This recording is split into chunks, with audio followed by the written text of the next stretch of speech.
Yes. Online वाले बच्चे. Yes.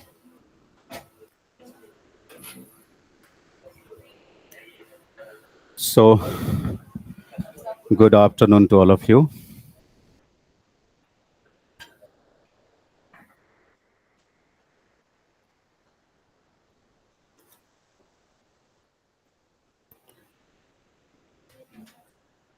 Yes, online students, you too are welcome to the session.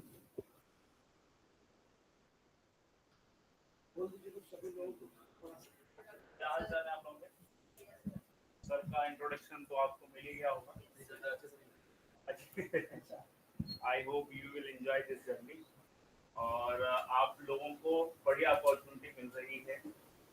One of the best finest teacher आपको दिए जा रहे हैं और सर का ये समझ लो कि बहुत टाइम निकाला है. सर को बहुत हेवीली रिक्वेस्ट किया गया था so that we can ensure a better education to you. और आप लोगों की रिस्पॉन्सिबिलिटी है कि डोंट मिस द क्लास.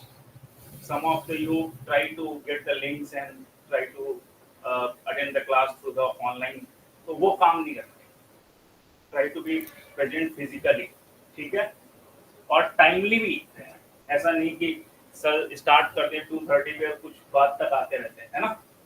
तो अवॉइड ऑल दीज थिंग्स और सर अब आपको गाइड करेंगे, है ना. Thank you. Thank you. और आप कोऑपरेट करेंगे, है ना. Yes. So, you all are having the. Yeah. Good afternoon. Take your seat. See, this is basically the syllabi of General Studies Paper 2. So, if you look at the caption of this paper, it is given governance, constitution, polity, social justice, and international relationship. Means the entire General Studies Paper 2 comprises of altogether 5 components. Though the sequence of heading may be varied, but if you start from entry number 1, obviously it is visible to you that this one is all about Indian Constitution. So unit 1 is of Indian Constitution and unit 2 to unit 9. How to select it? Yes. Oh, set. Okay, leave it. General Studies Paper 2. So you can refer your own copy. I have no need of any reference of syllabus. This General Studies Paper 2 has broadly 5 components.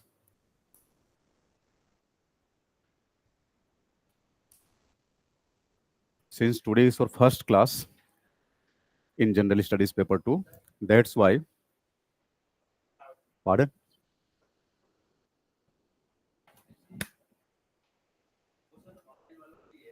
Okay.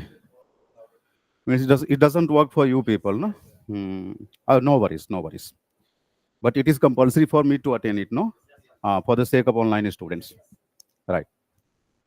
No problem. So I was telling you that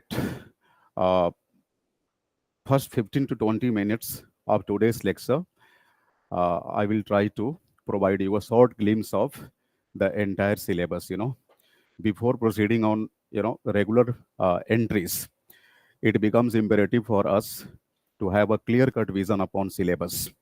Because in civil services exam preparation, 2 things are highly imperative. First one is to develop a proper catchment upon each and every entry of syllabus. And second thing, to have an equal eye upon previous year answers. Previous year answers means the questions which are asked in previous year IS mains examination, So when it comes to General Studies Paper 2 syllabus, first thing you need to remember is it comprises of altogether 5 components. First one is Indian Constitution. Indian Constitution means for the sake of preparing GS2, prima facie you are required to develop a proper catchment upon Indian Constitution. Second one is Indian Polity. Indian Polity. Indian Polity is basically the behavioral know-how of, theoretical perspectives which are shown via means of constitution. So whatever you find under Indian constitution, if they are put into practice, it simply results into Indian polity. Okay. So constitution and polity, the two terms are related like theory and experiment. Theory and experiment. Yes. So Indian constitution, Indian polity, then it comes Indian governance. Indian governance. Aftermath, it comes social justice. Social justice. And finally, international relationship. So this is how you have a total of 5 components in General Studies paper 2. See, out of all these 5 components, Indian Constitution has been discussed under, or you need to refer under, unit number 1. As you can see in the sheet provided to you, first unit is all about Indian Constitution. Am I properly audible? Yes. So first unit is all about Indian Constitution. Okay. See, when it comes to Indian polity, please have a look onto sheet. Unit number 2, unit number 9. They are all about Indian polity. Then it comes Indian governance. See, it should be obvious to all of us that India is a welfare state. And each and every welfare state, the sole motive or the ultimate motive of governance is to ensure social justice. Social justice is basically a complete package of justice. Social justice is not limited within the ambit of there should be social equality or social rights should be allocated to one and all. But social justice is all about ensuring political justice, economic justice, cultural justice, and so on and so forth.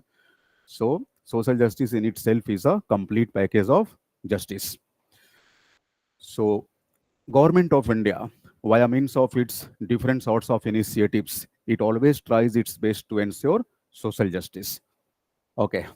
So usually it is advised that social justice should be studied by getting it clubbed with governance. But there is a said phenomena under civil services exam preparation related fraternity that Indian governance should be studied separately and social justice should be taken separately. So we are not going to dilute that ongoing norm. So let's consider it as two distinct segments. So when it comes to Indian governance, unit number 10, unit number 11, unit number 15, and unit number 16. They are basically related with Indian governance. Okay. Now, unit 12, 13, and 14. They are all about social justice. Social justice. There may be one anomaly in your syllabus, the sheet provided.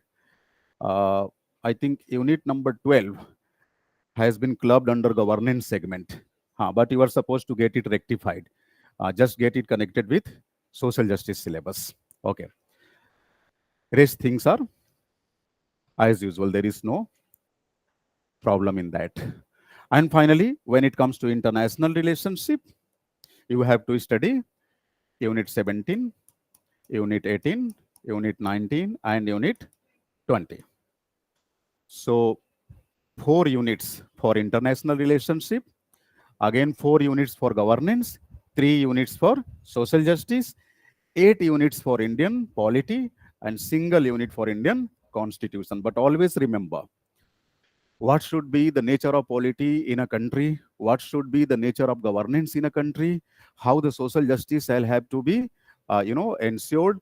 They all are ideologically dependent upon the constitutional scheme of that country.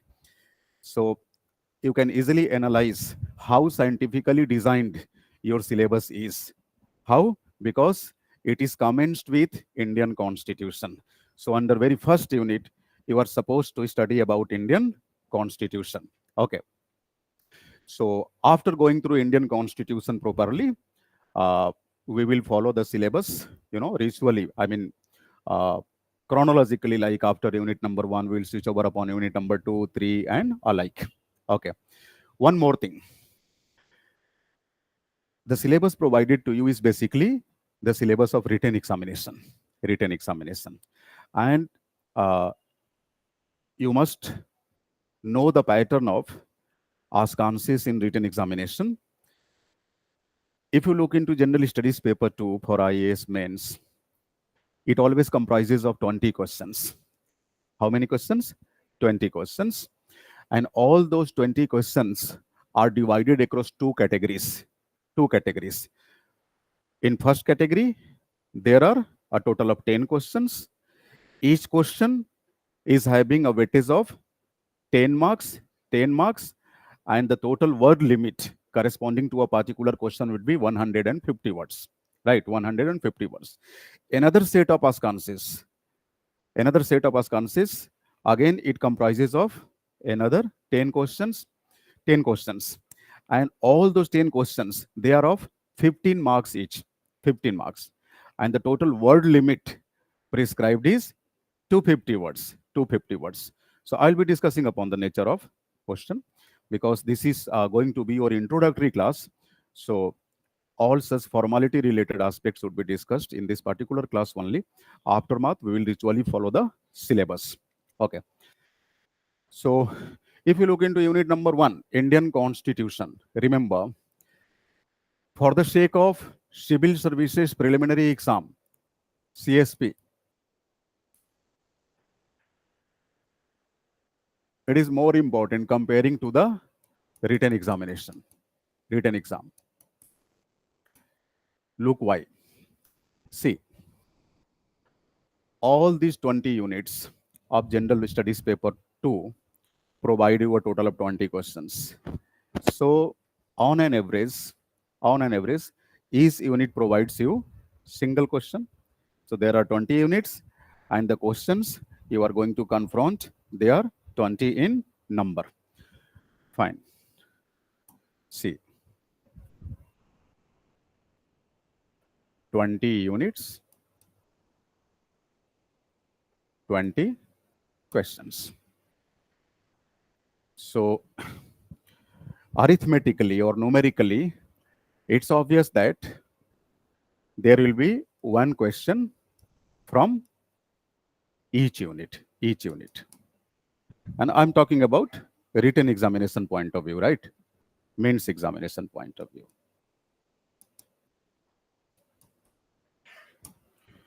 Okay, but as I have got to know that your ongoing batch is a pre-com mains type batch, it means the discussions related to written examination vis-a-vis preliminary examination, both shall be inculcated. Okay, so while discussing a particular topic, I will properly take care of the demands of both the tiers of examination, namely the written examination as well as the preliminary examination. So for the sake of preliminary examination, always remember unit number 1 is of utmost importance. Unit number 1 is of utmost importance. Why? Because unit number 1 provides you the scope to sail across entire constitutional philosophy. Constitutional philosophy, see, philosophy of any subject is basically the crux of that subject. Philosophy corroborates all such ideas on which the entire subject, I mean the structure of entire subject has been erected. So unit 1 provides you the scope for going across the entire constitutional philosophy. The entire constitutional philosophy.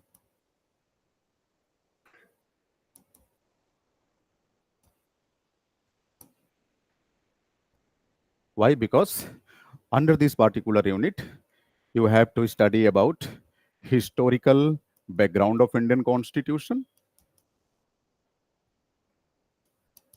historical background. making of Indian Constitution, salient features of Indian Constitution, constitutional amendment, and the doctrine of basic structure, and finally, important provisions.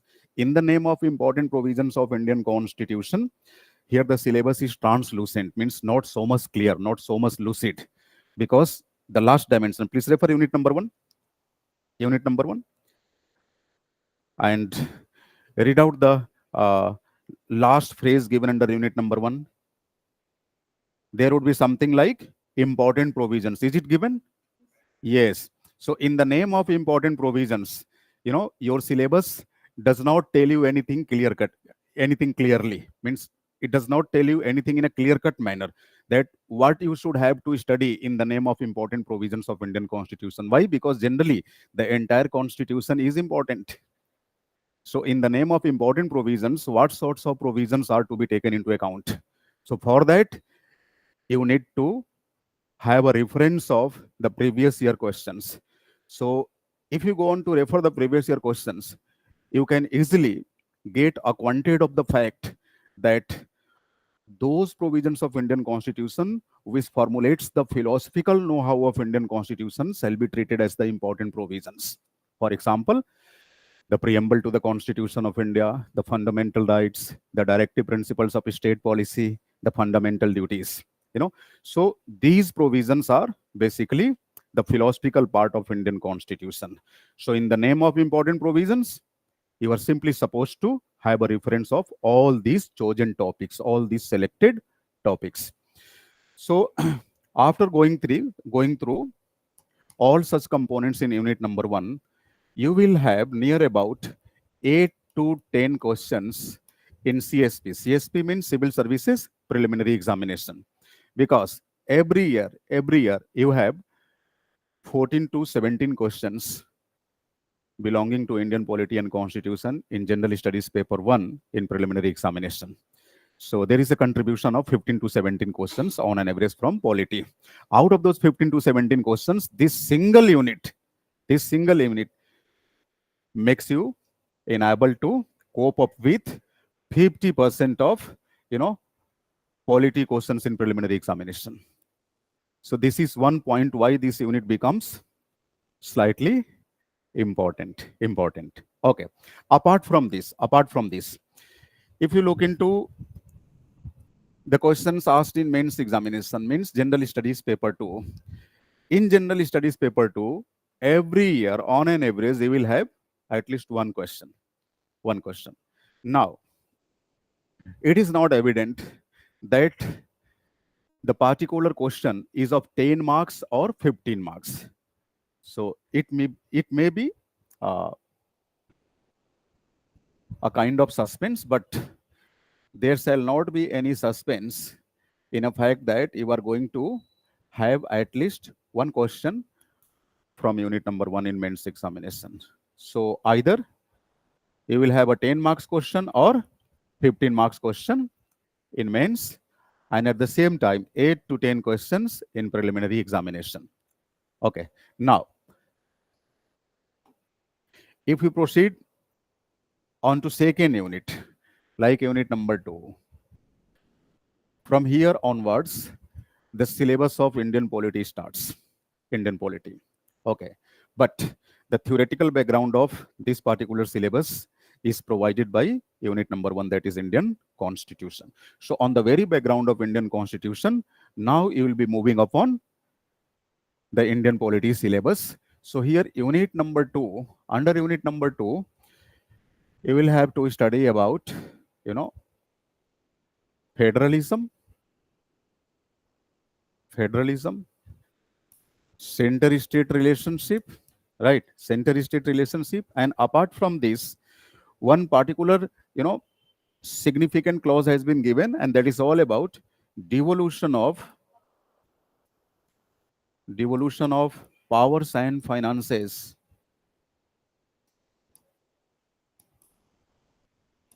up to the local level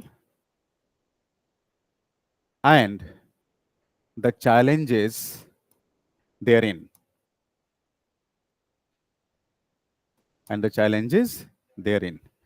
So it's all about unit number 2. Remember, for preliminary examination point of view, this particular unit does not carry much worth.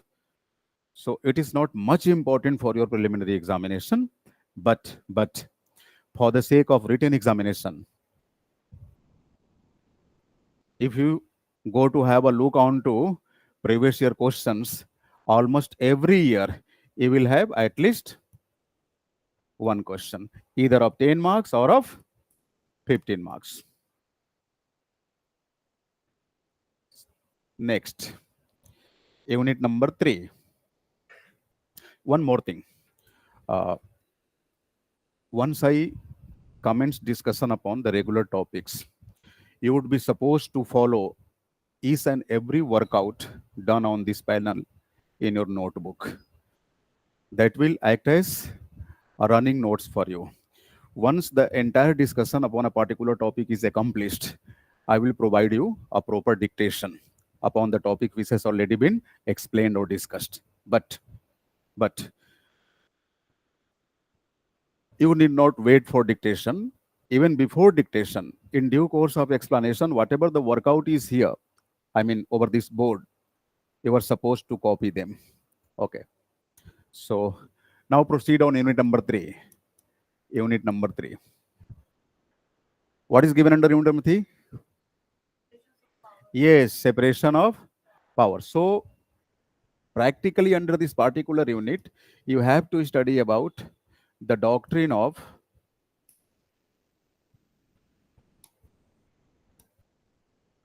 separation of power and alternative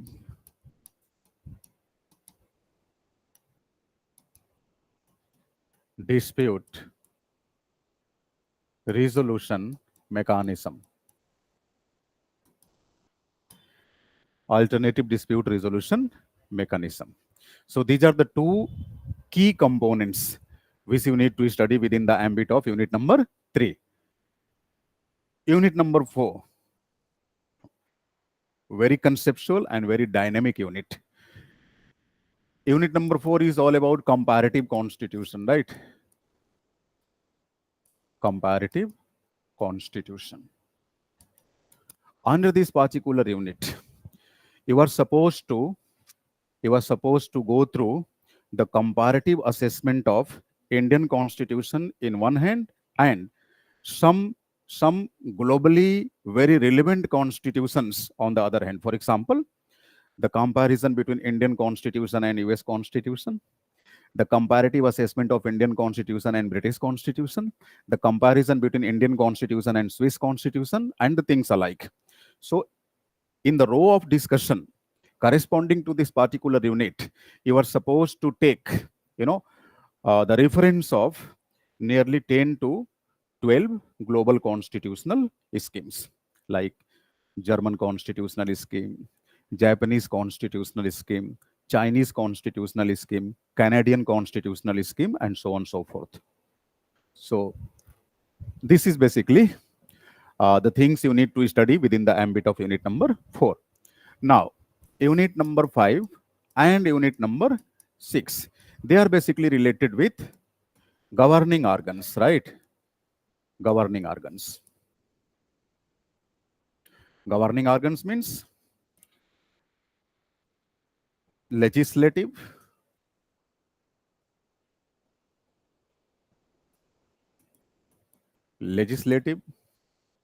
executive, and judiciary.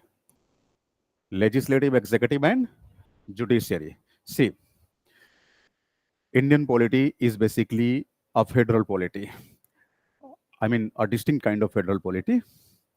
So, in particular, political system, I mean, distinct kind of federal political system, on certain occasions, we follow dualism, and on some other occasions, we follow monoism. So, dualism means we have two sets of legislature. For, say, central legislature, which is in common parlance known to be the Parliament of India, central legislature, and state legislature like Rajya Vidhan Mandal. Executive, central executive and state executive like president, governor, at central level president, state level governor, at central level, the council of ministers headed by the prime minister, and at state level, the council of ministers headed by the chief minister. Okay, so central executive and state executive. But when it comes to the third organ of the government, that is the judiciary, remember, the third organ of the government, that is the judiciary, here we don't have dual pattern.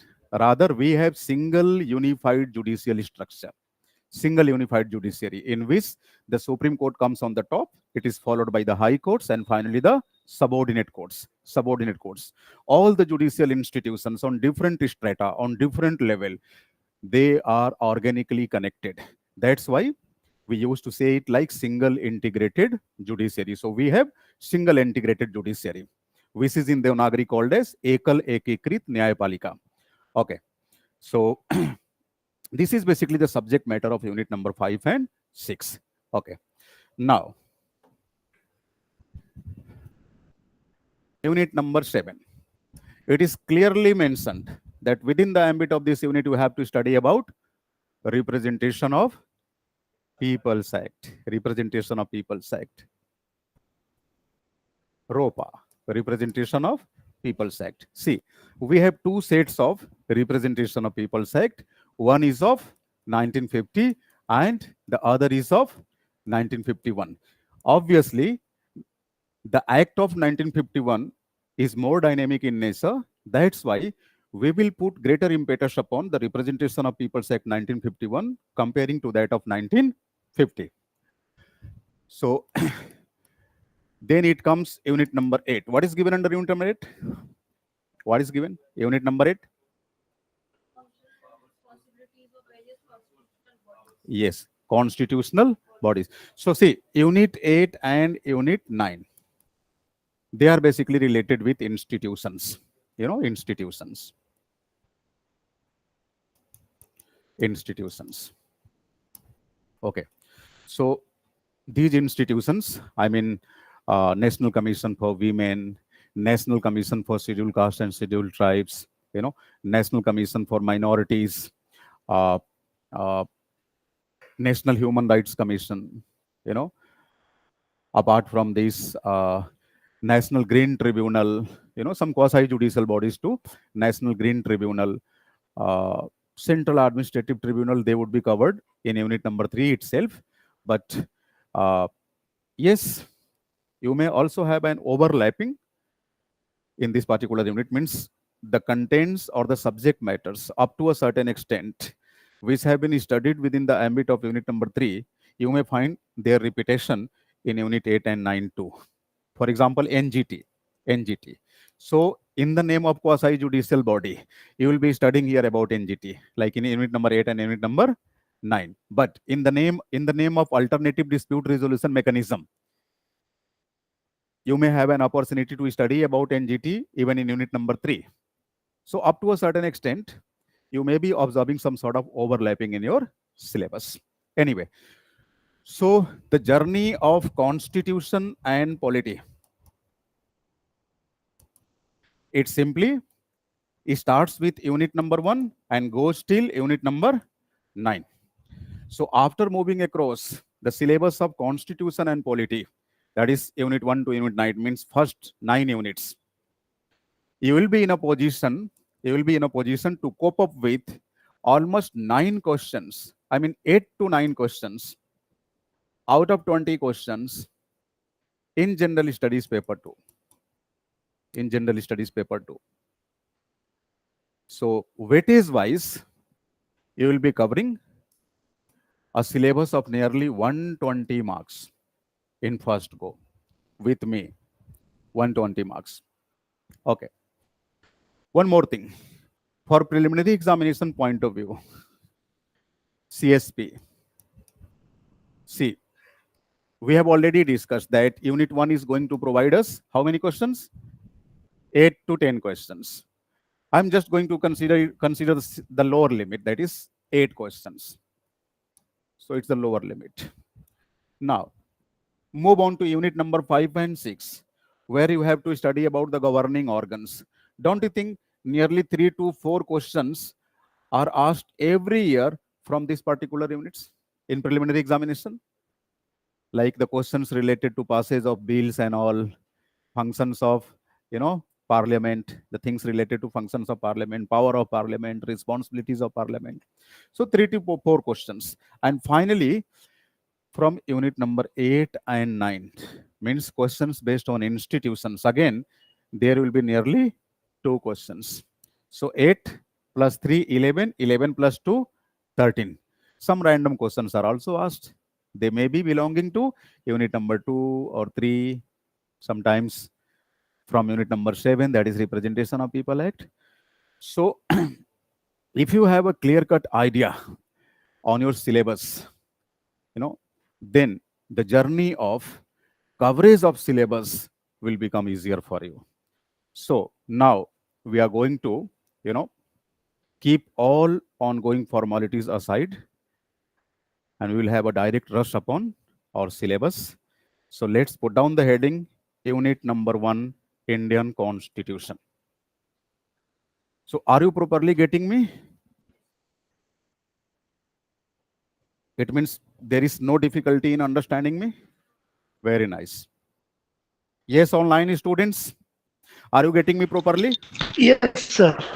As a, Yes. Yes, sir. okay, all good, fine, all good. So as of now, we have been simply discussing about the pattern of syllabus, the pattern of syllabus corresponding to General Studies paper 2. Good. See, my main focus during the lecture will be upon written examination. In due course of the coverage of written examination, no doubt, we'll also have a here and there type of reference corresponding to preliminary examination. But make it clear in the very first class that my greater impetus or emphasis would be upon the syllabus of written examination. Okay, but see, even this syllabus is clearly given to you for the sake of written exam only. So whatever the syllabus you are carrying with you in the form of that sheet, that is of mains examination syllabus, not of preliminary examination syllabus. But for preliminary examination point of view, you are not required to go for some, other kind of references or other set of syllabus. No, even prelims examination syllabus is indispensable to your written examination syllabus. For example, if you look into unit number 1, under unit number 1, there is one entry, and the name of that entry is Making of Indian Constitution. Isn't it? Making of Indian Constitution. So while studying about the making of Indian Constitution, in one hand, we'll be having the approach of written examination, and at the same time, we'll also try to cover up the objective issues corresponding to the making of Indian Constitution. For example, for say, after the partition of India, after partition plan, what was the strength of India's Constituent Assembly? Don't you think it's a objective question? It's an objective question, and objective questions are basically the subject matter of preliminary examination. So of course, if a particular facet will be important for preliminary examination, we will be emphasize that facet for the sake of preliminary examination. But if a particular facet is only relevant for written examination, we won't be discussing any point corresponding to preliminary examination. Make it clear. Second thing, if a particular facet is equally important for prelims as well as mains both, obviously, we will respect the pattern of that facet, means we will do all sorts of required jobs corresponding to pre and mains, both the tiers of examination. Okay. So, unit number 1. Indian Constitution. Indian Constitution. Now, your syllabus clearly explains that what you need to study within the periphery of unit number 1 in the name of Indian Constitution. What are such entries? What is the first entry under unit number 1? Firstly, it is written Indian Constitution. Then you will have a punctuation mark, colon. After colon, what is given? Historical underpinnings of Indian Constitution. So, under Indian Constitution, we are required to study the first dimension in the name of, I'm writing it separately. So, under Indian Constitution, the first dimension is all about historical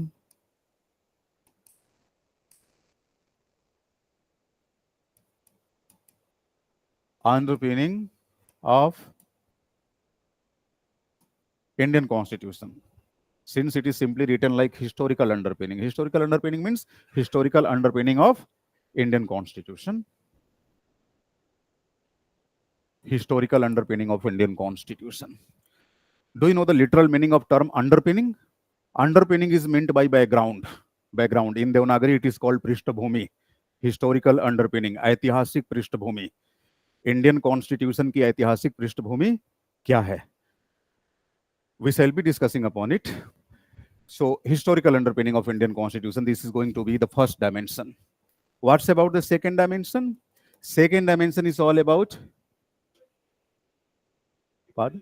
evolution of Indian Constitution. Evolution means making of Indian Constitution.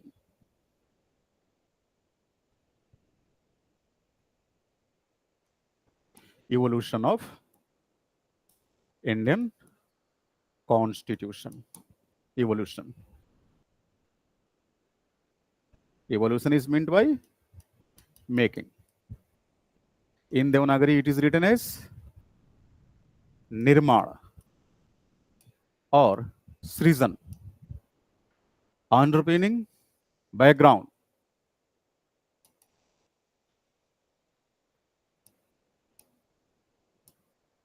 Prishtbhumi. Okay, so evolution of Indian Constitution. So under this particular dimension, we shall be discussing about the issues concerning the Constituent Assembly of India. How India's Constituent Assembly was working on to formulate the Indian Constitution. In due course of making the Indian Constitution, what sorts of challenges were faced by Constituent Assembly and how Constituent Assembly came out from all such challenges.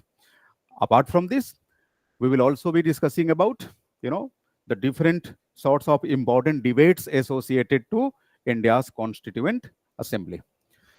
So second dimension is all about evolution of Indian Constitution. What's about the third one? The third dimension is features. Features means salient features, important features of Indian Constitution.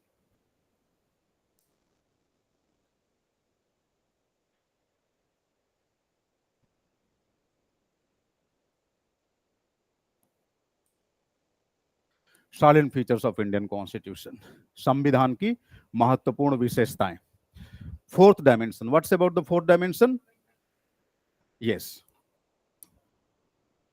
Dimension number 4. Amendments and the doctrine of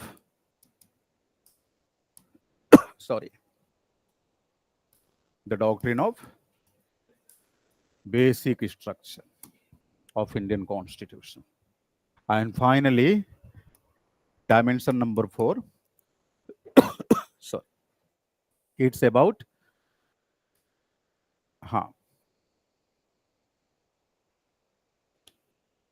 important provisions.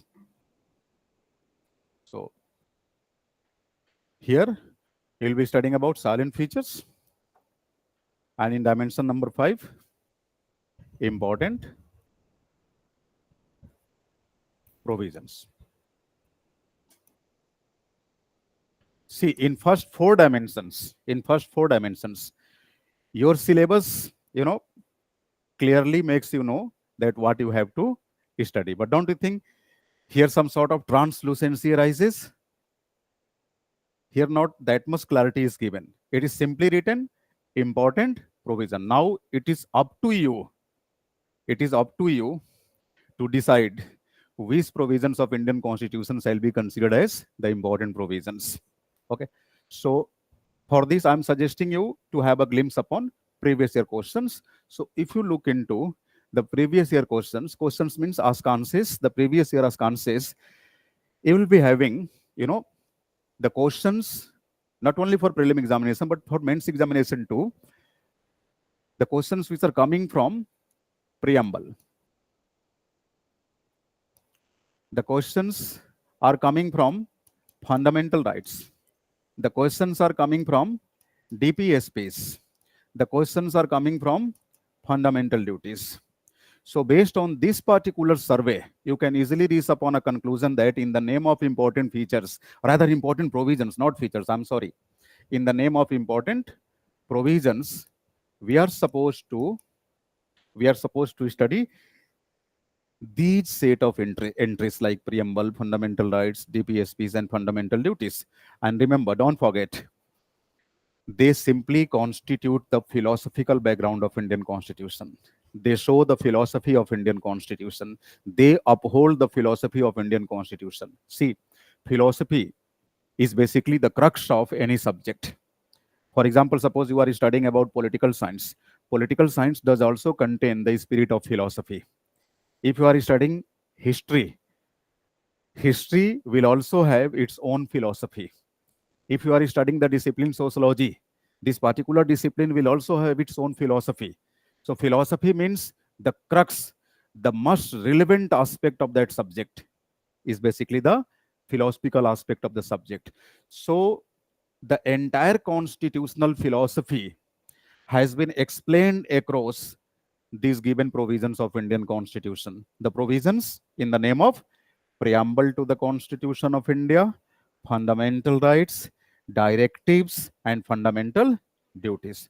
So unit number 1 will provide you an opportunity to go through all these 5 dimensions one by one. After going across all these 5 dimensions, all these 5 dimensions, not 5 dimensions, I'm sorry. Yes, 5 dimensions. 1, 2, 3, 4, 5. Yes. So after going through all 5 dimensions in unit number 1, you will be in a position to secure 8 to 10 questions. 8 to 10 questions in prelim and either 10 marks or 15 marks question in mains. That's it. So this should be your clear-cut idea regarding unit number 1. Means how much is it going to be worthful for you? So for preliminary examination, undoubtedly, it carries a great importance.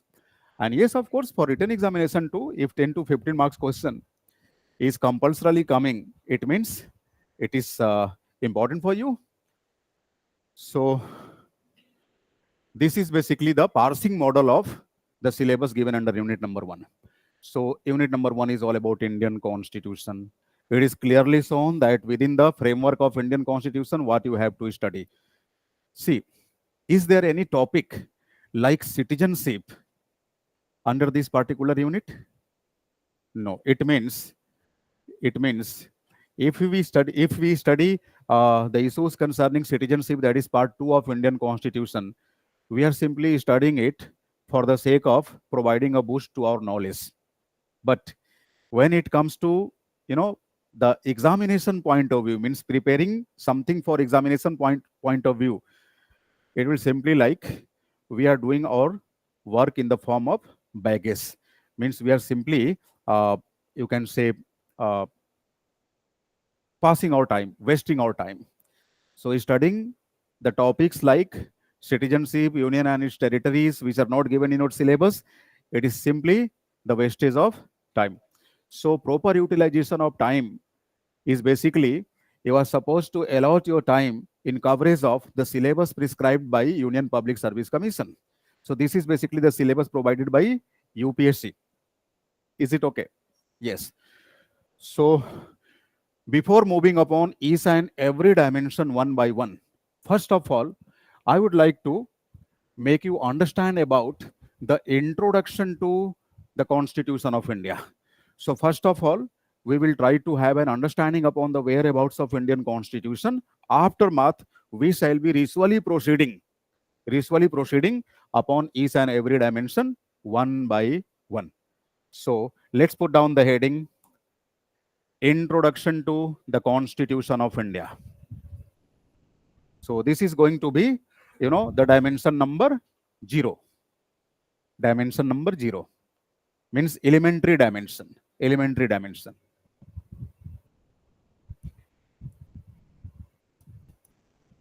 Elementary dimension. So before understanding the things given under Indian Constitution, don't you think we are prima facie required to know the whereabout of Indian Constitution? Yeah, yes. So elementary dimension. Under elementary dimension, we shall be studying about an introduction to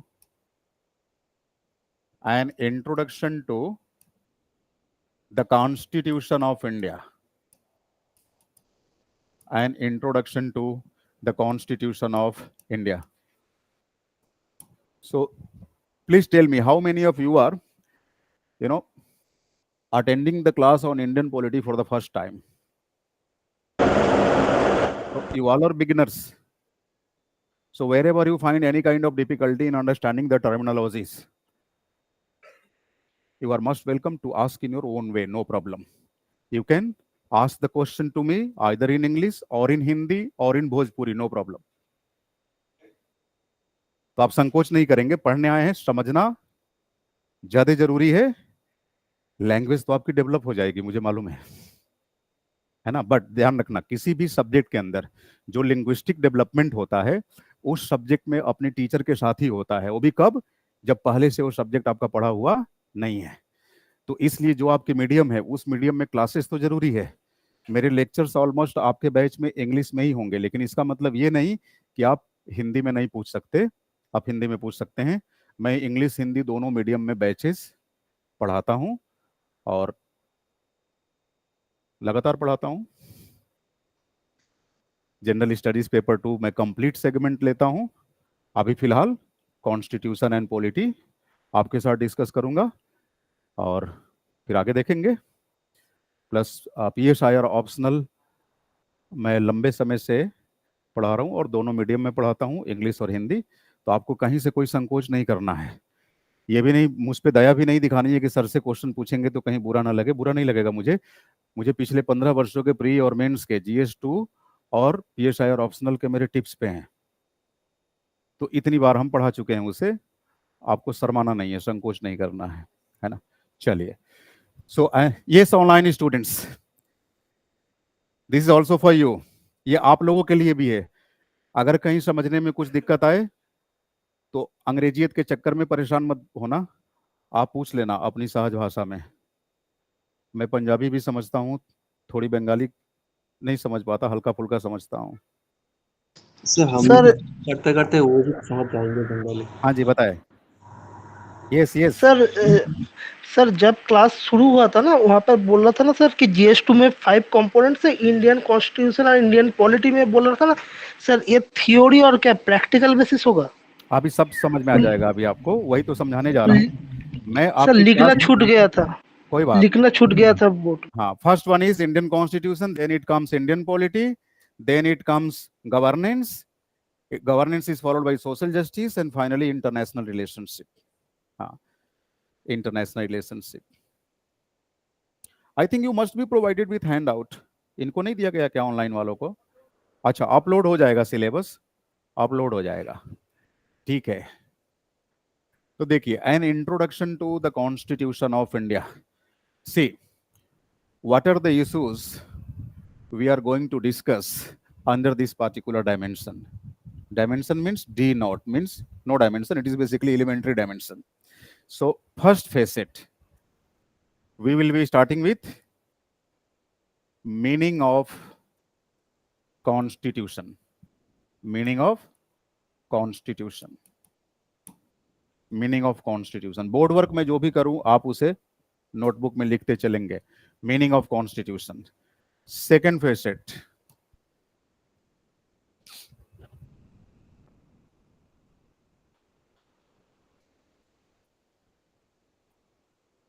classification of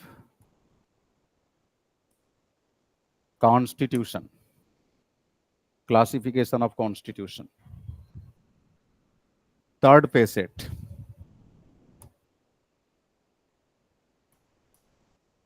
written constitution versus unwritten constitution. Sorry, written constitution versus unwritten constitution.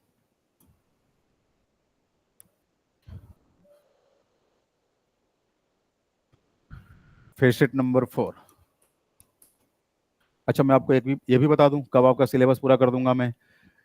First 9 units they will take nearly 110 to 125 hours intensive classroom program, intensive classroom lecture.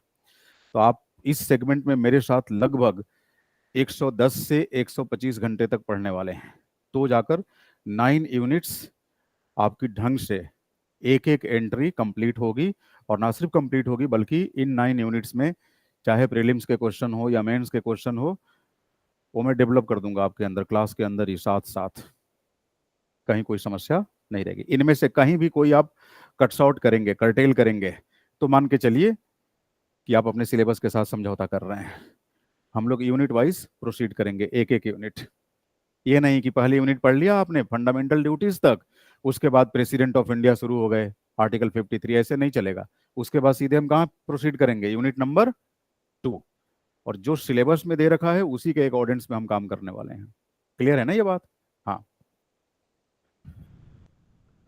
तो facet number 4, liberal democratic constitution versus Marxist democratic constitution. Facet number 5,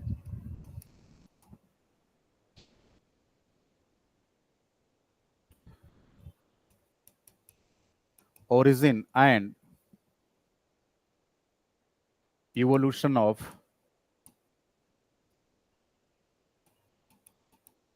constitutionalism and the challenges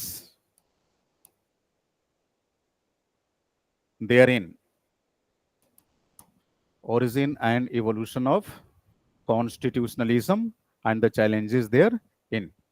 संविधानवाद की उत्पत्ति, विकास तथा इसके समक्ष चुनौतियां, ये आप पढ़ेंगे. Facet number 6, the concept of constitutional morality. The concept of constitutional morality, संवैधानिक नैतिकता की अवधारणा. Okay.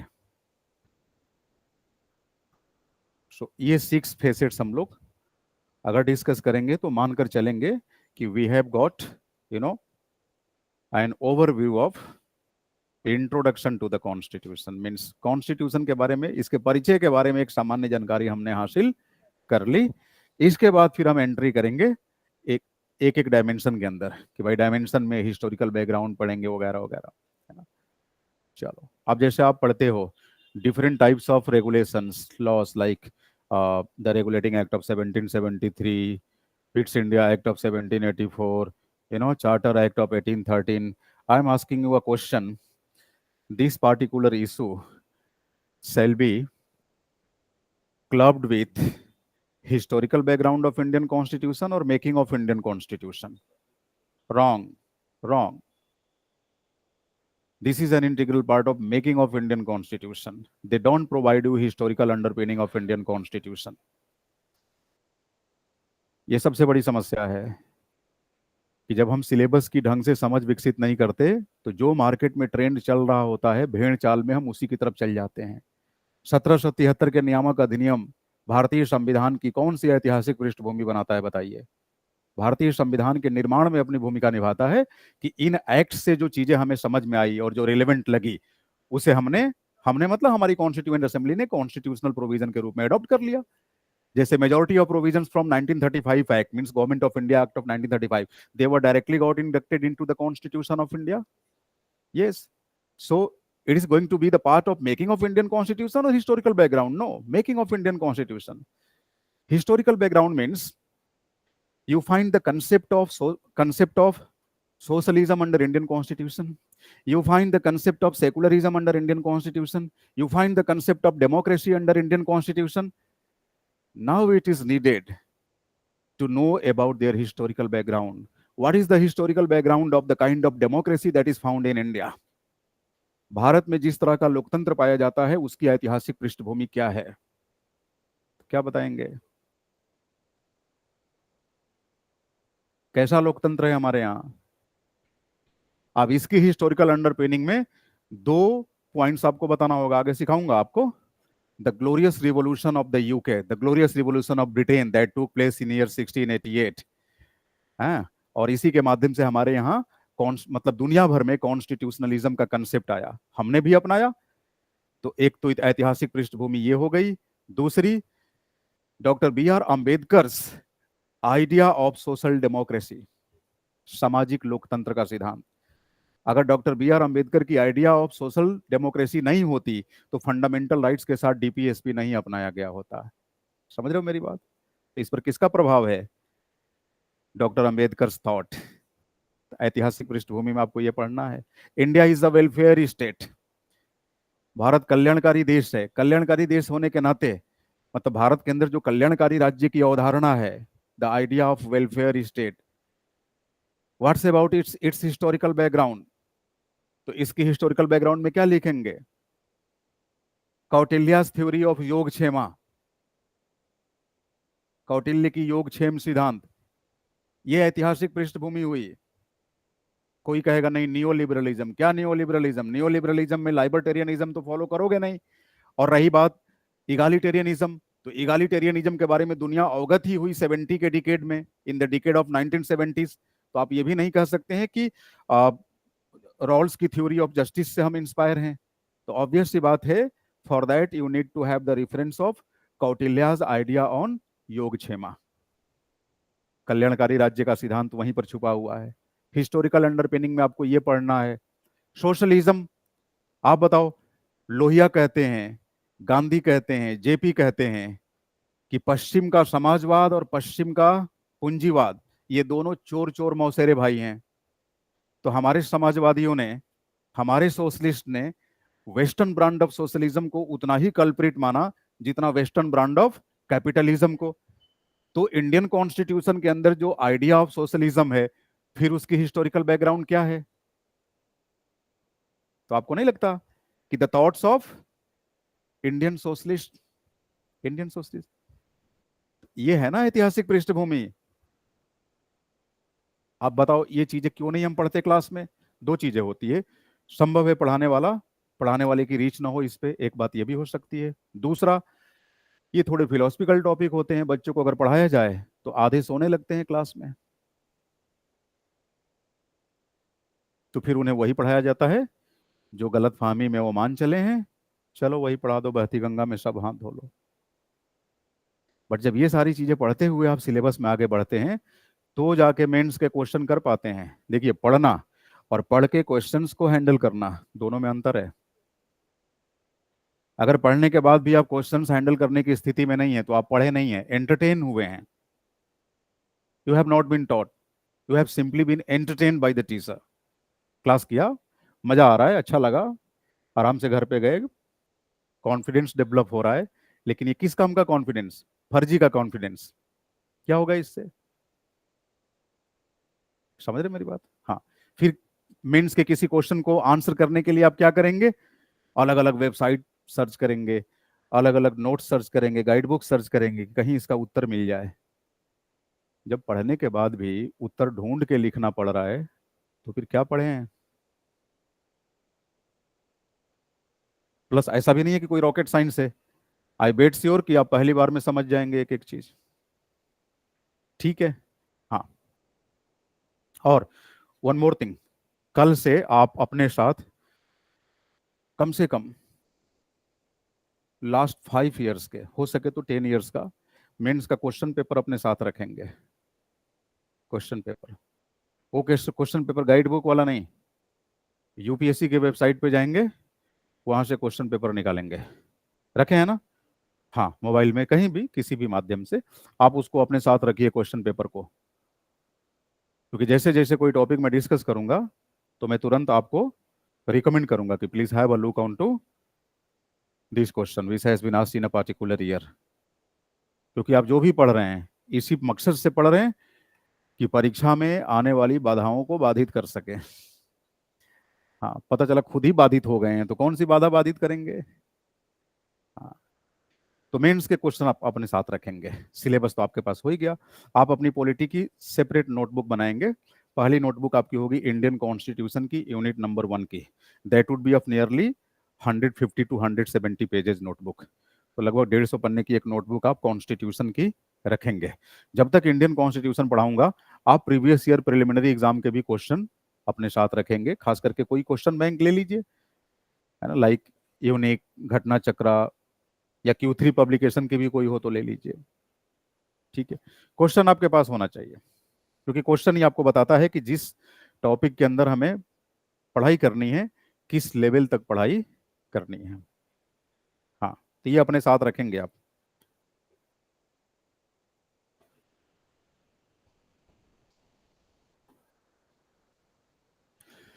An introduction to the Constitution of India, under this meaning of Constitution.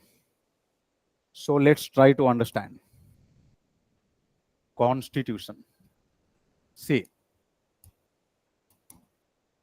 Constitution is basically a document. You know the meaning of document? Document means compilation of something verbally represented. You know the meaning of verbal representation? What? Something in written format. Verbal means something in written format. Sometimes, you know, students are misunderstood of verbal and oral. They simply say, yes, it has been said verbally means orally, like mujubani, but no, verbally means in writing, in writing. So, suppose a compilation of writing stuffs is called document. Constitution is also a document, means it's a compilation of writing stuffs, writing material. But there is a difference between an ordinary document and the document like Constitution. The difference lies in a manner like this particular set of document is legally sanctified one. So Constitution is of which kind of document? It's a legally sanctified document, right? So first thing you need to remember, it's a legally sanctified document. Means it has the legal sanctity. Legal sanctity. So it's a legally sanctified document. Look, since each document is a compilation of verbally represented material, verbally represented stuffs. Now the question is, what sorts of things are represented verbally in a particular document? If the document is like Constitution, so what is given under this document? Rules and laws to govern a country, right? Yes. So this document consists of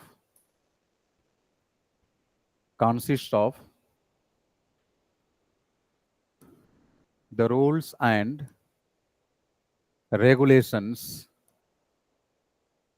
needed to govern a country. Rules and regulations needed to govern a country. Anything else? One more thing. See, a constitution is always considered to be the supreme law of the land. So it is basically the supreme law of a country, you know.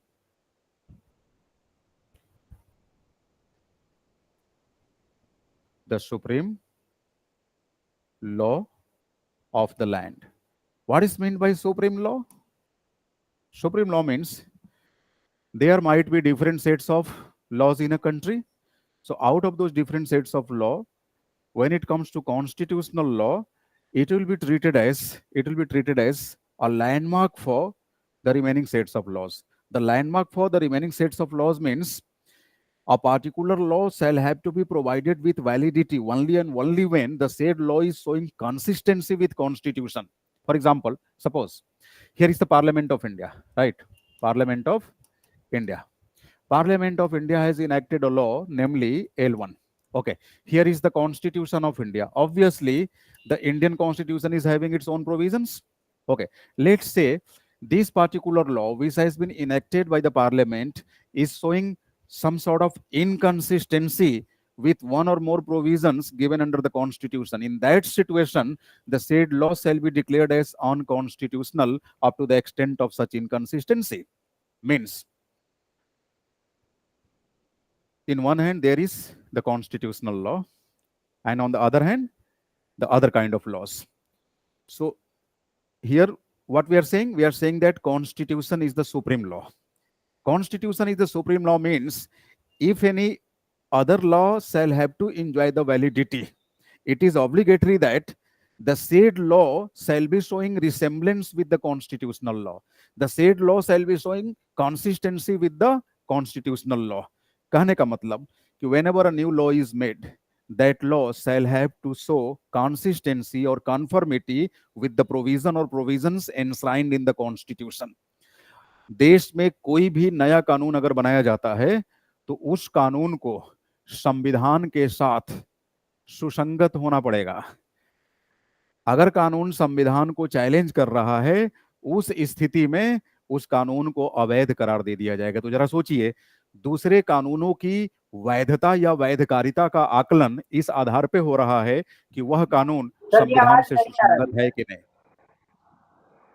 आवाज नहीं जा रही है? आवाज नहीं आ रही sir. ओहो, please थोड़ी देर इंतजार कर लीजिए, अभी बैटरी शायद, लेकिन बैटरी तो है इसमें. No sir, it is completely, शायद उसका कोई audible. We are completely audible sir.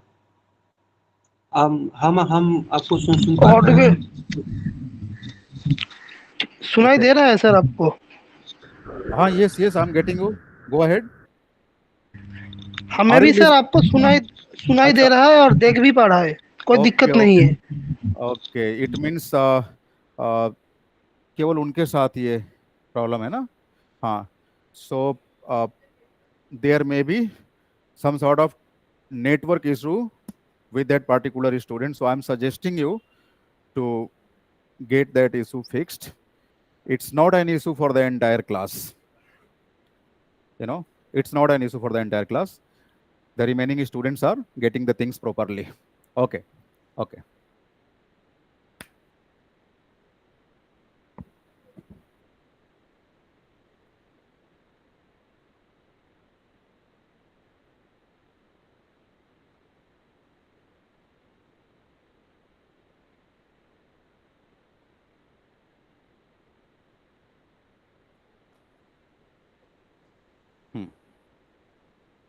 All right. So the constitution is the supreme law of the land means if any other law is made, that law shall have to show consistency or conformity with the constitution. Okay. So this is how you will show that it is the supreme law. It is the fundamental law. It is the topmost law. One more thing.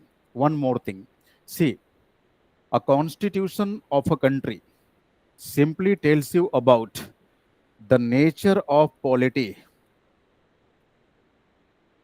The nature of polity found in that country. The nature of polity is all about the direction of governance or the tendency of governance.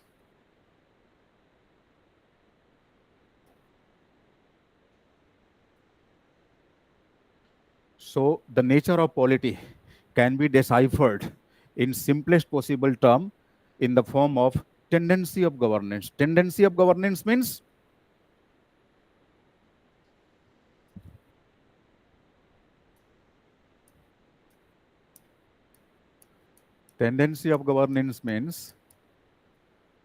whether there is centralizing tendency, whether there is centralizing tendency or the decentralizing tendency. Or the decentralizing tendency. Centralizing tendency results into unitarism. Unitarism. Decentralizing tendency results into federalism. Federalism.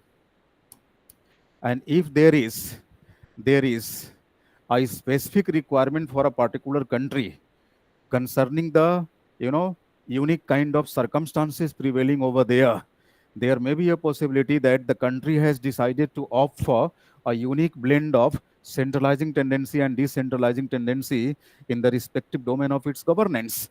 In that situation, we'll say that in the given country, there is existing the quasi-federal nature of polity. Quasi-federal nature of polity means in governing domain, up to a certain extent, decentralizing tendency is followed, and up to some other extent, centralizing tendency is also inherent. Means if centralizing tendency and decentralizing tendencies both are existing side by side in a political system, we will say there is quasi-federalism in the given country. Okay.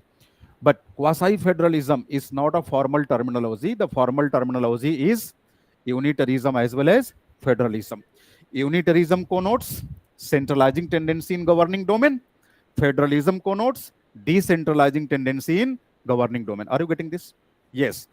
So the constitution of a particular country simply tells you about the kind of the nature of polity, the direction of governance that is prevailing in that country. So after going through the constitutional scheme of a particular country, say Indian Constitution. So if you go across the Indian Constitution, you will simply get to know about the nature of polity that is found in India. The nature of polity that is found in India. If you go across the US Constitution, again, you can easily get to know about the kind of polity, the nature of polity that is found in the United States of America. If you go across the Swiss Constitution, means the Constitution of Switzerland, again, you can easily get to know about the nature of polity that is found in Switzerland. Okay, so every country's constitution will simply tell you about the nature of polity that is found in the country concerned. One more thing. A constitution also tells you about the form of government found in a country. For example, Indian Constitution. Don't you think it will clearly tell you about the parliamentary form of government that is found in India? US Constitution, presidential form of government, French Constitution, semi-presidential form of government. Yes. So a country's constitution is the best source to know about the kind of government that has been installed in that country. Yes, the form of government. Apart from this, the constitution also tells you about the extent of the powers which are being enjoyed by all the three different organs of the government, namely the legislative, the executive, and the judiciary. Yes. Means here is the legislative organ of the government, and this much is the domain of power that is to be enjoyed by this legislative organ. Again, this much is the outline of power that has to be enjoyed by the executive organ of the government, and here is judiciary. Again, this much is the extent of the powers to be enjoyed by the judiciary. So all these sorts of information are simply conveyed to us via means of the constitutional scheme of a particular country. So this is how you need to decipher the meaning of constitution. So whatever the rough work you have done in the name of your running notes, now you are suggested to draw a sleeping line. Okay. So this is going to be a sleeping line. After, means below this sleeping line, Now please follow the dictation. Take down. Take down. And that is going to be your fair notes. Okay. A constitution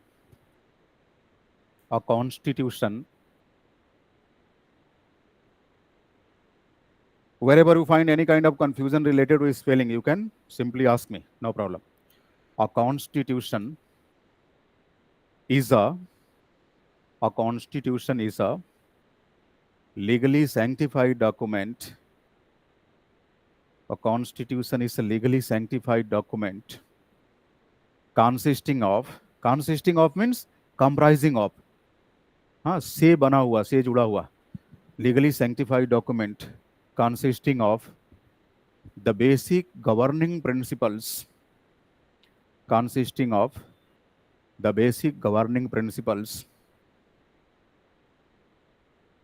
of the state. See, in formal context, it is not need to write. Look, in formal context, if I say the state, it means you should assume it like a country. Okay. If I say a state, now you are supposed to consider it like the units of Indian Federation for, say, Bihar, Jharkhand, West Bengal, etc. So a state means such kind of figures like the name of Indian states. The state means we are simply trying to corroborate the entire country. So what was the last line you have written? Of the state, basic governing principles of the state. Next sentence.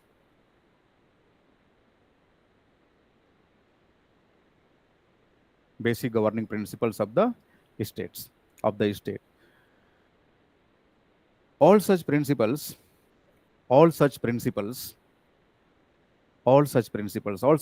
means the principles enshrined in a constitution, right? All such principles are required. All such principles are required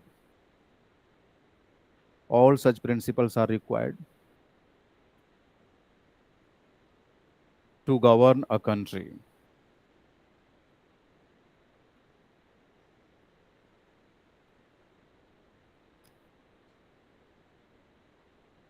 A constitution is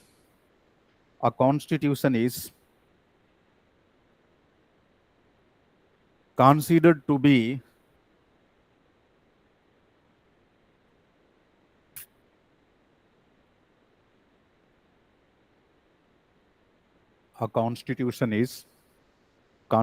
be the fundamental or the supreme law of the land. The land means country. The supreme law of the land. It means that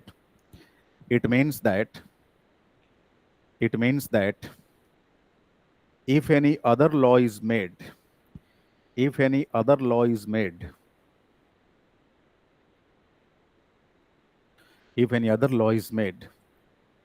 that law shall have to show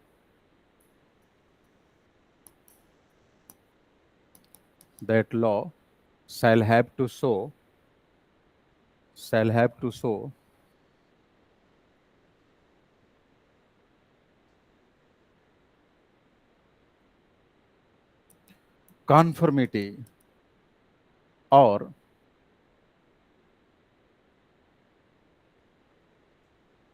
consistency. That law shall have to show conformity or consistency, means resemblance, similarity. That law shall have to show conformity or consistency with the provisions of the Constitution.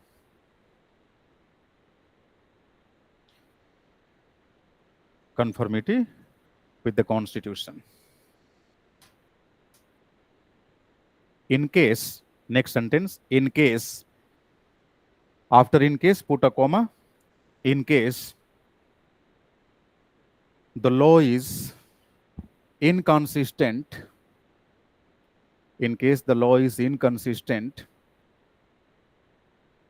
the the law is inconsistent with the Constitution,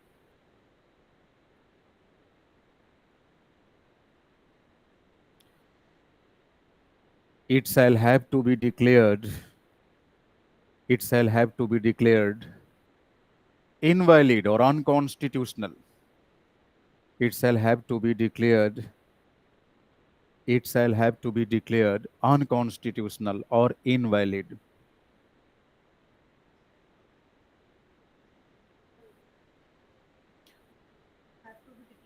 Unconstitutional or invalid.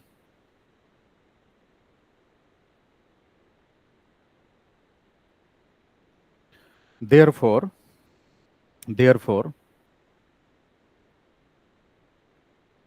we come to know that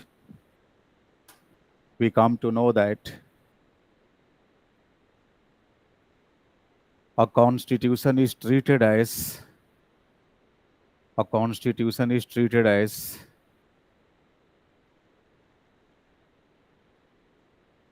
the chief parameters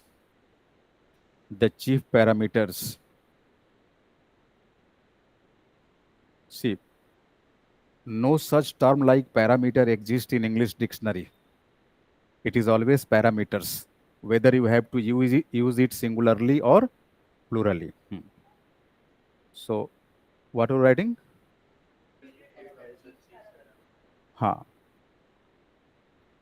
So constitution is treated as the chief parameters for reviewing REVIEWING, for reviewing the validity of a law. Since the Constitution is treated as the chief parameters for reviewing the validity of a law, so don't you think obviously you can say it like a fundamental law, principal law? Next point. A constitution tells us about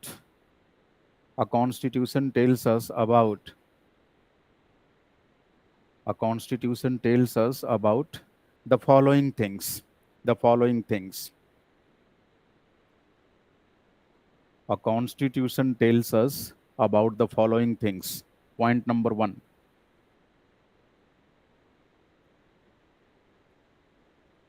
The mode of governance or the nature of polity. The mode of governance or the nature of polity.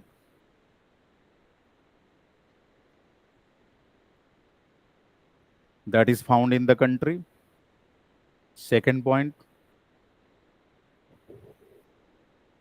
the mode of governance or the nature of polity that is found in the country. Second point,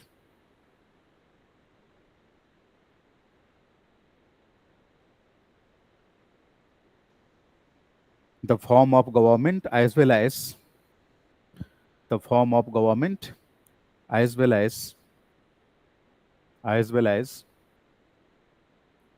the extent of the powers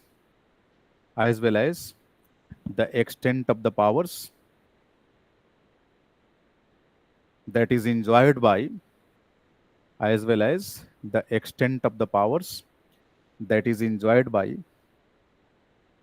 the different organs of the government, namely, after namely, you should be putting a comma, namely, the legislative, the executive, and the judiciary. The legislative, the executive, and the judiciary. So this much information you need to remember in the name of the meaning of constitution. The meaning of constitution.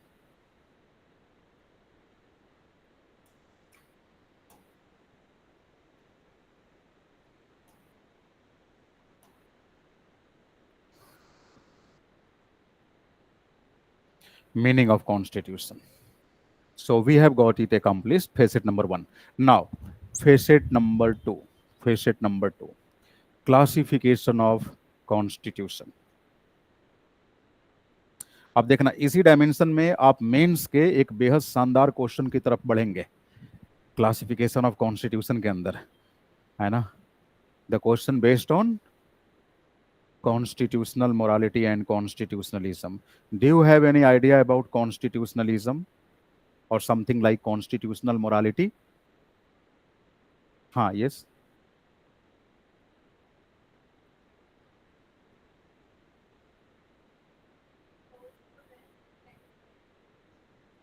Constitution. So let's say the Chinese constitution. It does also contain some values, obviously the Marxist values. So can you call those values the part of constitutionalism? No. It means constitutionalism is something different one. Yes. That is the practical phenomena, practical behavior of constitutionalism. That is the practicality associated with the idea of constitutionalism. I am asking you about the idea of constitutionalism. So up to a certain extent you are correct, but your answer is not the exact answer to my question. Do you have any idea about rule of law? What is it? What is it, rule of law? Yes, this question is open to online students as well. Listen me. Do you have any idea of the rule of law?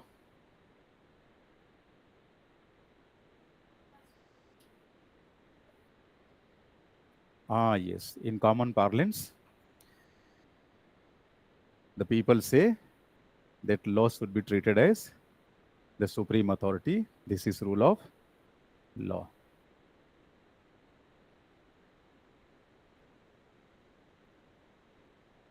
So it's a kind of informal response. So formally, how to get the concept of rule of law deciphered, you will be understanding all such key issues while going across this elementary dimension.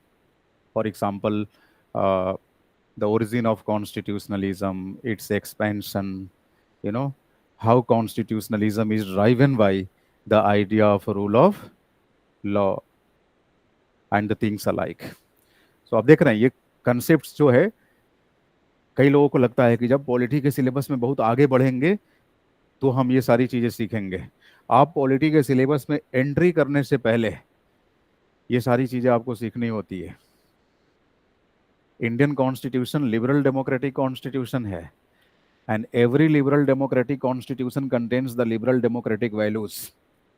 I will be explaining about all those liberal democratic values, what are they, but the set of the sum total of the liberal democratic values is known by the name of constitutionalism, and your commitment towards the constitutionalism is called constitutional morality. तो इसमें हम लोग समझेंगे कि who is believed to be the chief proponent of constitutional morality in India? Do you have any idea? Bharat में संवैधानिक नैतिकता का मुख्य प्रणेता किसे कहा जाता है? डॉक्टर बी आर अम्बेडकर को।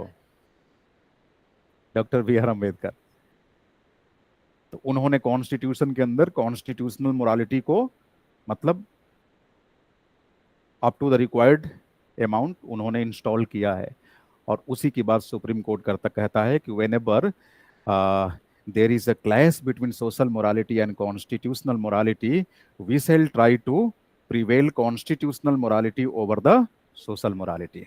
Means constitutional morality shall be preferred upon the social morality. Social morality says that yes, here is the Sabrimala shrine. The women of age group 11 to 50 years, they are not allowed to enter into shrine. So this is the subject matter of social morality. But at the same time, constitutional morality says that everyone, irrespective of gender and all, they have equal right of religious freedom. They have equal right to life and personal liberty. no matter whether you are male, whether you are female, you both are enjoying the right to life and personal liberty into same amount under Indian Constitution. Yes, especially under Article 21. All people have equal level of, equal degree of, right to democratic freedoms. So Constitution says that there shall not be any partiality regarding this. But social morality says that yes, we can commit certain types of social partiality.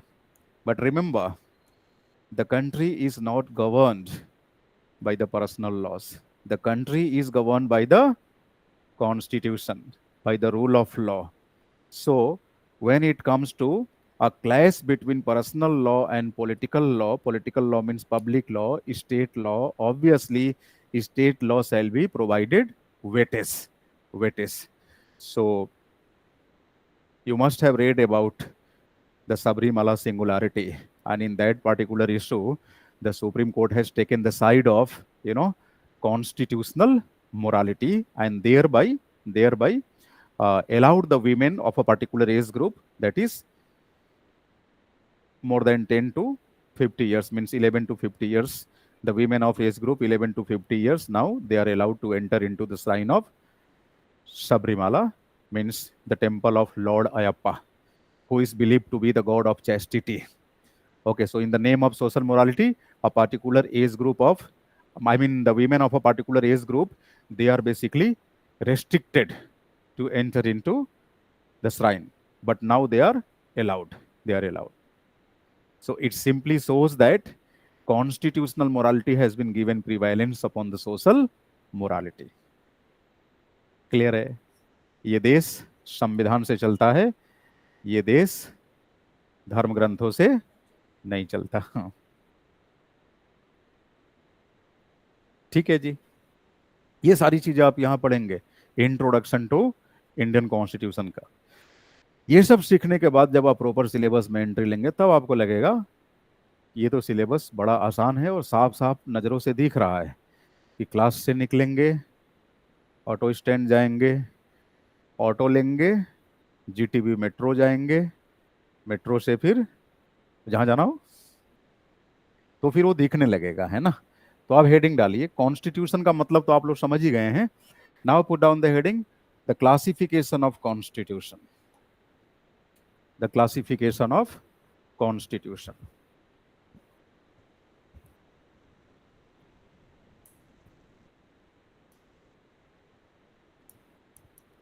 The classification of constitution.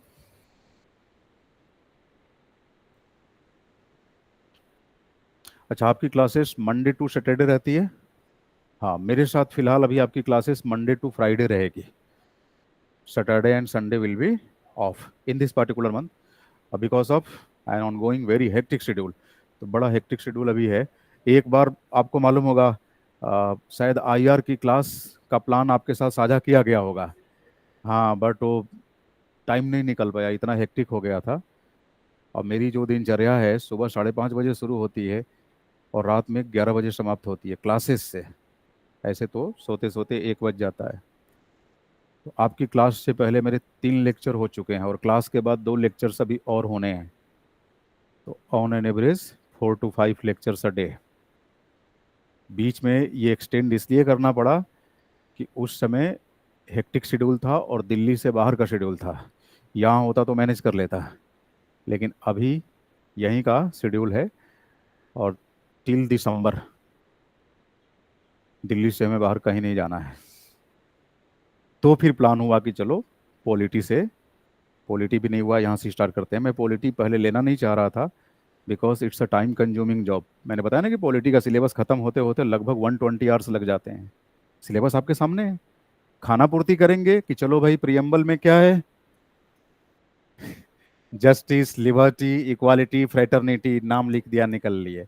अरे जब justice पे चर्चा होगी तो doctor Ambedkar theory of social justice पे बात होगी, Rawls theory of justice पे बात होगी, तब तो जस्टिस सीखेंगे. और नहीं तो नाम के लिए कोचिंग हो जाएगी कि कोचिंग पूरी कर लिया, एग्जाम में कुछ नहीं होना. हाँ, वो सिलेबस नाम का कंप्लीट. सिलेबस कंप्लीट करने का मतलब ये हुआ कि पढ़ने के बाद उस पर आधारित क्वेश्चन आप एड्रेस कर पा रहे हैं कि नहीं, है ना। और अगर नहीं कर पा रहे हैं तो फिर कुछ नहीं पढ़ा। अब चाहे प्रॉब्लम जहां से हुई हो, आपके समझने में या हमारे समझाने में, जो भी हो, है ना।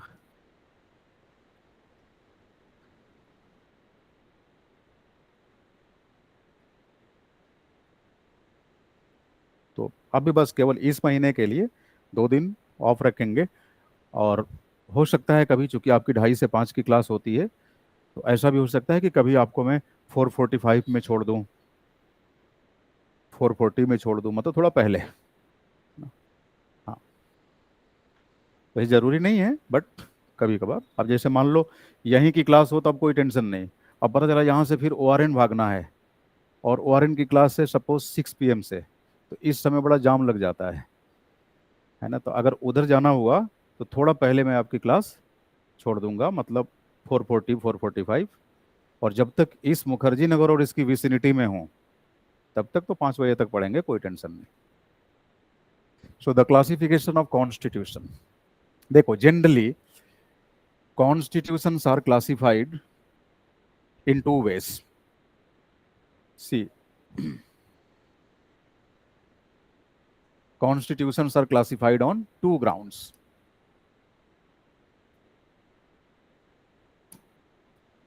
First one is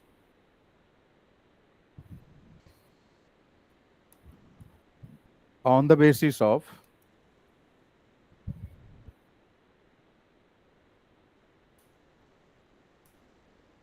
the pattern of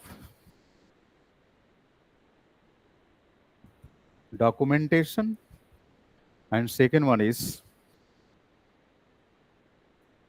on the basis of the values or the principles. Values inherent. Inherent means given under the Constitution. Given under the Constitution.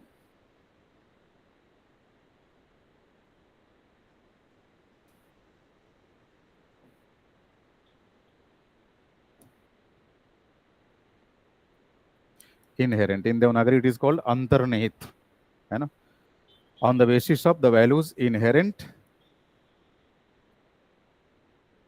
in the Constitution.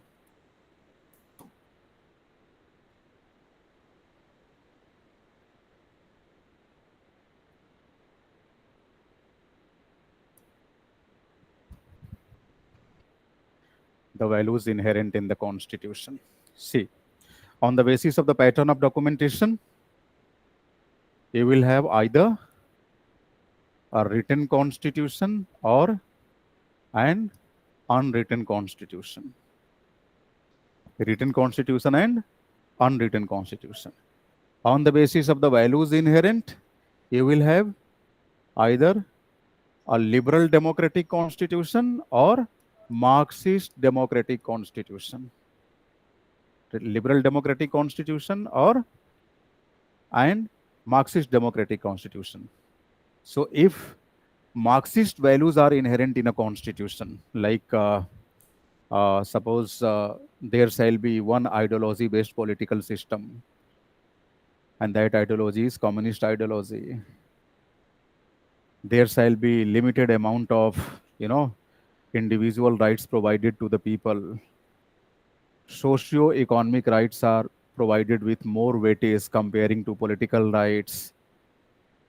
Predominance of internal democracy comparing to the open democracy. So if these phenomena are prevalent in a constitutional scheme, it means you are talking about Marxist democratic constitution. Marxist democratic constitution always talks about, the dictatorship of proletariats. सर्वहारा की तानाशाही ही सच्चा लोकतंत्र है. But what's about liberal democratic constitution? They are talking about individual's liberty. They are talking about right to freedom of speech and expression. They are talking about, political rights. They are talking about right to vote, right to contest election, right to subscribe nomination for other candidates to contest election, and so on and so forth.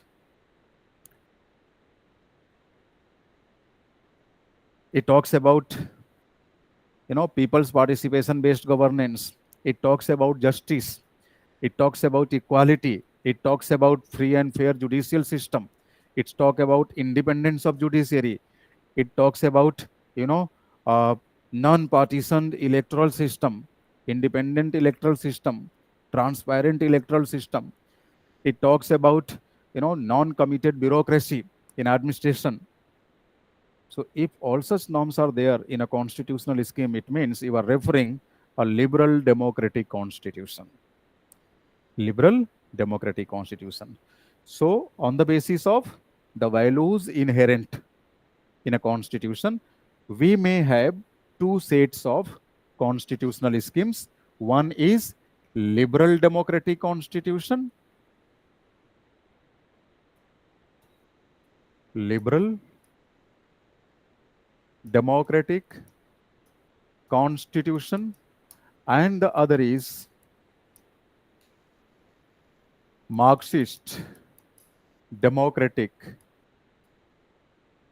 constitution. Marxist democratic constitution. Obviously, ours is the liberal democratic constitution. In India, we have which kind of constitution? Liberal democratic constitution. In India, we have which kind of constitutional document? Written or unwritten? Written. So don't you think they are going to be the chief introduction to Indian constitution? Yes, you wanted to ask something. ये सब बात करेंगे, हाँ बिल्कुल करेंगे, integrate होगा इसके साथ. अभी मैं कुछ एक्सप्लेन नहीं किया हूँ, अभी तो एक्सप्लेनेशन अब करेंगे हम लोग. हाँ, तो अब वन बाय वन देखते हैं. सबसे पहले हम बात करेंगे on the basis of the pattern of documentation, है ना, क्योंकि हम लोग एक ब्रॉडर पर्सपेक्टिव को लेकर चल रहे हैं. यहाँ से जब चीज़ों को आप समझेंगे तो आपके पास एक एंड्योरिंग कंसेप्ट बिल्डअप होगा, लॉन्ग लास्टिंग कंसेप्ट बिल्डअप, जहाँ से किसी क्वेश्चन को आप अनसीन मैनर में जब एड्रेस करने के लिए बढ़ेंगे तो फिर आपकी जो लेखनी होगी, आपकी जो लिखावट होगी, वो औरों से बिल्कुल अलग होगी. अच्छा, बुक्स वगैरह तो आपको मालूम है ना, बेसिक बुक्स क्या पढ़नी है. बेसिक बुक के नाम पे मैं कहूँगा कि 11th और 12th स्टैंडर्ड की एनसीईआरटीज ले लेंगे, है ना. 11th और 12th स्टैंडर्ड. 11th स्टैंडर्ड में दो एनसीईआरटीज आती है. पहला इंट्रोडक्शन टू पॉलिटिकल थियरी, है ना, पतली सी आती है, introduction to political theory. And the second one is Indian constitution at work, right, Indian constitution at work, भारतीय संविधान सिद्धांत व व्यवहार. अच्छा, 12th स्टैंडर्ड में अगेन दो एनसीईआरटीज आती हैं. कौन कौन सी? एक कंटेम्पोररी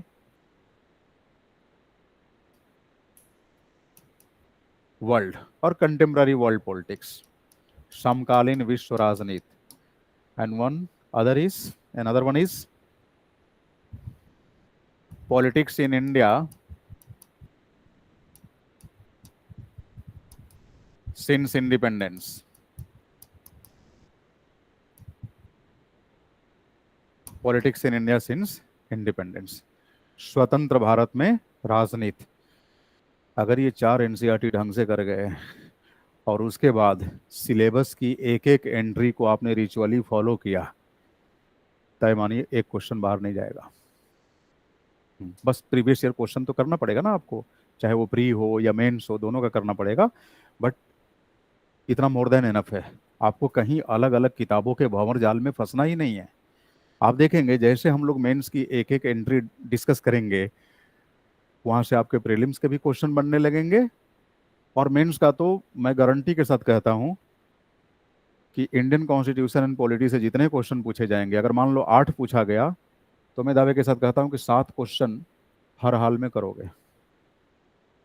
8 कर सकते हो बट 7 क्वेश्चन तो हर हाल में करेंगे आप, क्योंकि बहुत वेल डिफाइंड सिलेबस है. अगर सिलेबस को ईमानदारी से आपने फॉलो किया तो इससे बाहर क्वेश्चन बनता ही नहीं है. आप कोई भी क्वेश्चन उठा लो प्रीवियस ईयर का और मैच कर लो, पता चल जाएगा,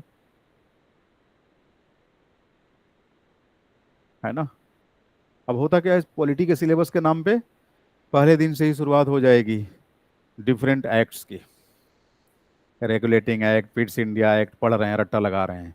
फिर बात होगी संविधान सभा की। अब क्वेश्चन क्या पूछेगा, constituent assembly is the lawyers paradise, comment, संविधान सभा वकीलों का स्वर्ग थी, टिप्पणी करे। क्वेश्चन तो ये पूछ दिया।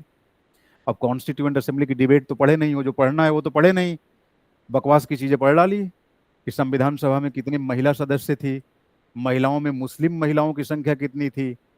अब रटा पड़े हैं, बेगम एजाज रसूल was the single Muslim lady who was the part of India's constituent assembly. मतलब it's the height of nonsense. जहां काम करना है वहां करते नहीं है। ठीक है, ऑब्जेक्टिव चीजों को पढ़िए जहां तक संभव हो सके, बट आपको ये भी देखना है कि प्रिलिमिनरी एग्जाम में यूपीएससी के अंदर किस तरह के प्रीलिम्स के क्वेश्चन पूछे जाते हैं। यहाँ पर जो भी फैक्ट्स होते हैं वो दे वर सपोर्टेड बाय लॉजिक्स, तो लॉजिक ड्राइवन फैक्ट्स पूछे जाते हैं, है ना। यस, तो let's shift upon the classification of constitution based on the pattern of documentation.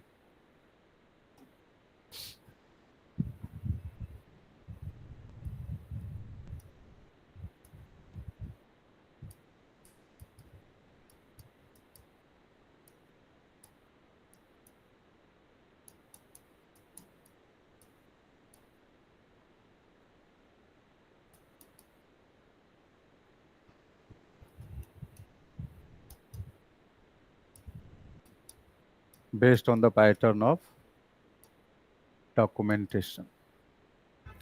Look, here is the constitution. Based on the pattern of documentation, it may be either a written constitution or an unwritten constitution. See, the common thing which is found in both the cases, namely in case of written constitution as well, unwritten constitution, is both are documents. Both are documents means, yes, both are provided with verbal representation. So, written constitution is a single codified document. Which kind of document it is? Single codified document. Means you will have one set of compilation, and that particular set of compilation will be containing all relevant principles which are necessary to govern the country. Okay, single codified document. But unwritten constitution is a fractured document. Fractured document means it is not singly codified. It is not singly codified. Remember, here too, the issues are given in the form of documents, but the different documents. For example, suppose you want to know about the judicial structure of the United Kingdom. So to know the judicial structure of the UK, you may be having certain sets of documents, but they are not the part of a single whole. They are not singly codified. You know, diverse sets of documents are there. For example, for judiciary, you will have a particular document. For legislative business, you will have a particular document. For executive aspects, again, you will have a particular document. Okay. So, issues concerning governance, they must be given in written format, but they won't be provided the format of a single document. So they are fractured document. They are in the form of fractured document. So fractured document means they are not codified in single documentation pattern. So you won't be having a single documentation pattern. Diverse documents were given, fractured documents were given, unplanned documents were given. अलिखित संविधान का मतलब ये नहीं कि things are not written in a constitution. A constitution is always a document. What's the meaning of document? Document means a compilation of verbally represented stuffs. A document means a compilation of verbally represented material. For example, say, suppose I have a notebook, but in that notebook, all the pages are blank. All the pages are blank. Nothing have been jotted down, even on a single page. Can that particular notebook be given the name of document? No. A document must be compiled of written stuffs. Written stuffs. And remember, in the definition of constitution, we have already studied that a constitution is a legally sanctified document. So obviously, whether you are talking about written constitution or unwritten constitution, prima facie, you are simply talking about the constitution. So written constitution is a constitution. Unwritten constitution is also a constitution. So both are documents. Both are documents. Both are having, the compilation of verbally represented items.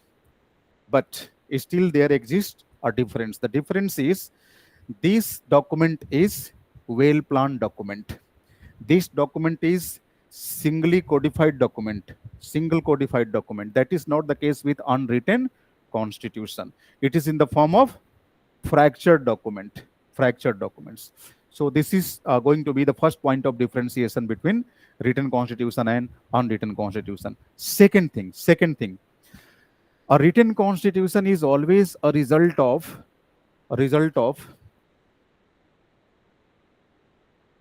the jobs performed by a particular institutional arrangement, which is in common parlance known by the name of Constituent Assembly. Let's get it more simplified. A written constitution is always prepared by an institution which is generally called as the Constituent Assembly, Sambidhan Sabha. But in order to formulate an unwritten constitution, there is no need of such type of institutional arrangement like Constituent Assembly. Have you got the point? Yes, to prepare a written constitution, it is imperative to have some sort of institution. More precisely, the institution like Constituent Assembly. But to prepare an unwritten constitution, there is no need to have such kind of institution. So written constitution is the result of Constituent Assembly. Unwritten constitution is not the result of any Constituent Assembly. It's basically the result of long-running conventions. Conventions means traditions. Traditions. दीर्घकाल से चली आ रही परंपराओं का ये परिणाम होता है. समझ रहे मेरी बात? दीर्घकाल से चली आ रही परंपराओं का means it's the result of crystallization of customs. Crystallization of customs in a long run of the history of mankind. Are you getting this point? हाँ, मानव सभ्यता के ऐतिहासिक विकास के क्रम में जो सभ्यताएं ठोस रूप, मतलब जो मूल्य ठोस रूप लेते गए, वही आगे चलकर कानून का रूप धारण कर लिए. तो कहने का मतलब कि ब्रितानी समाज के अंदर, ब्रिटिश सोसाइटी के अंदर लंबे समय से चली आ रही परंपराएं, जो परंपराएं उनके जीवन का अभिन्न हिस्सा बन चुकी है. कहने का मतलब कि उनके ग्रैंडपा के जनरेशन में भी जो परंपरा थी, पिताजी के जनरेशन में भी वही है, आपके जनरेशन में भी वही है, और आपको मालूम है कि आने वाली जनरेशन में भी लगभग वही परंपरा रहेगी. Don't you think such kind of tradition may be provided the shape of law? इनको हम कानून का रूप दे सकते हैं. तो यहां पर अनरिटन कॉन्स्टिट्यूशन के अंदर या अनरिटन कॉन्स्टिट्यूशन के अंदर जो कॉन्स्टिट्यूशनल प्रोविजंस होते हैं, they are largely based on traditions and customs. Traditions and customs. हाँ, अब ये परंपराओं को लिखने की जरूरत है. आप अपने बड़ों का सम्मान करते हैं, इज्जत करते हैं. अब इसको कानून में लिखना होगा कि you should respect your elders, you should respect your parents? नहीं, वो तो हमारे रग रग में है. Why? Because of our tradition. तो जहां परंपराओं को शासन में प्रयोग में लाया जाता है, वहां की कॉन्स्टिट्यूशनल स्कीम के अंदर ध्यान रखिएगा, किसी कॉन्स्टिट्यूएंट असेंबली की आवश्यकता नहीं पड़ती. परंपराएं तो लंबे समय के उपरांत स्वतः ही ठोस रूप धारण कर चुकी होती हैं, है ना. तो आप बताएंगे कि unwritten constitutions are basically the result of long running conventions or traditions of a country. Okay, second thing.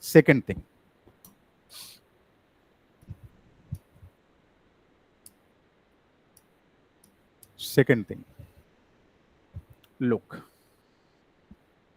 see, in the name of the definition of constitution, we have seen that a constitution tells us about the nature of polity that is found in a country. So obviously, both the sets of constitution will be saying the same thing. For example, if you can derive the nature of polity after having a reference to written constitution corresponding to a particular country, same will happen if the case is of unwritten constitution. For example, suppose a country is having unwritten constitution and you simply wanted to know about the nature of polity that is found in that country. Again, you will be subjected to have a reference to this unwritten constitution. This unwritten constitution will simply tell you about, the prevailing nature of polity. Okay, so see, in case of a country having written constitution, remember, when it comes to the nature of polity,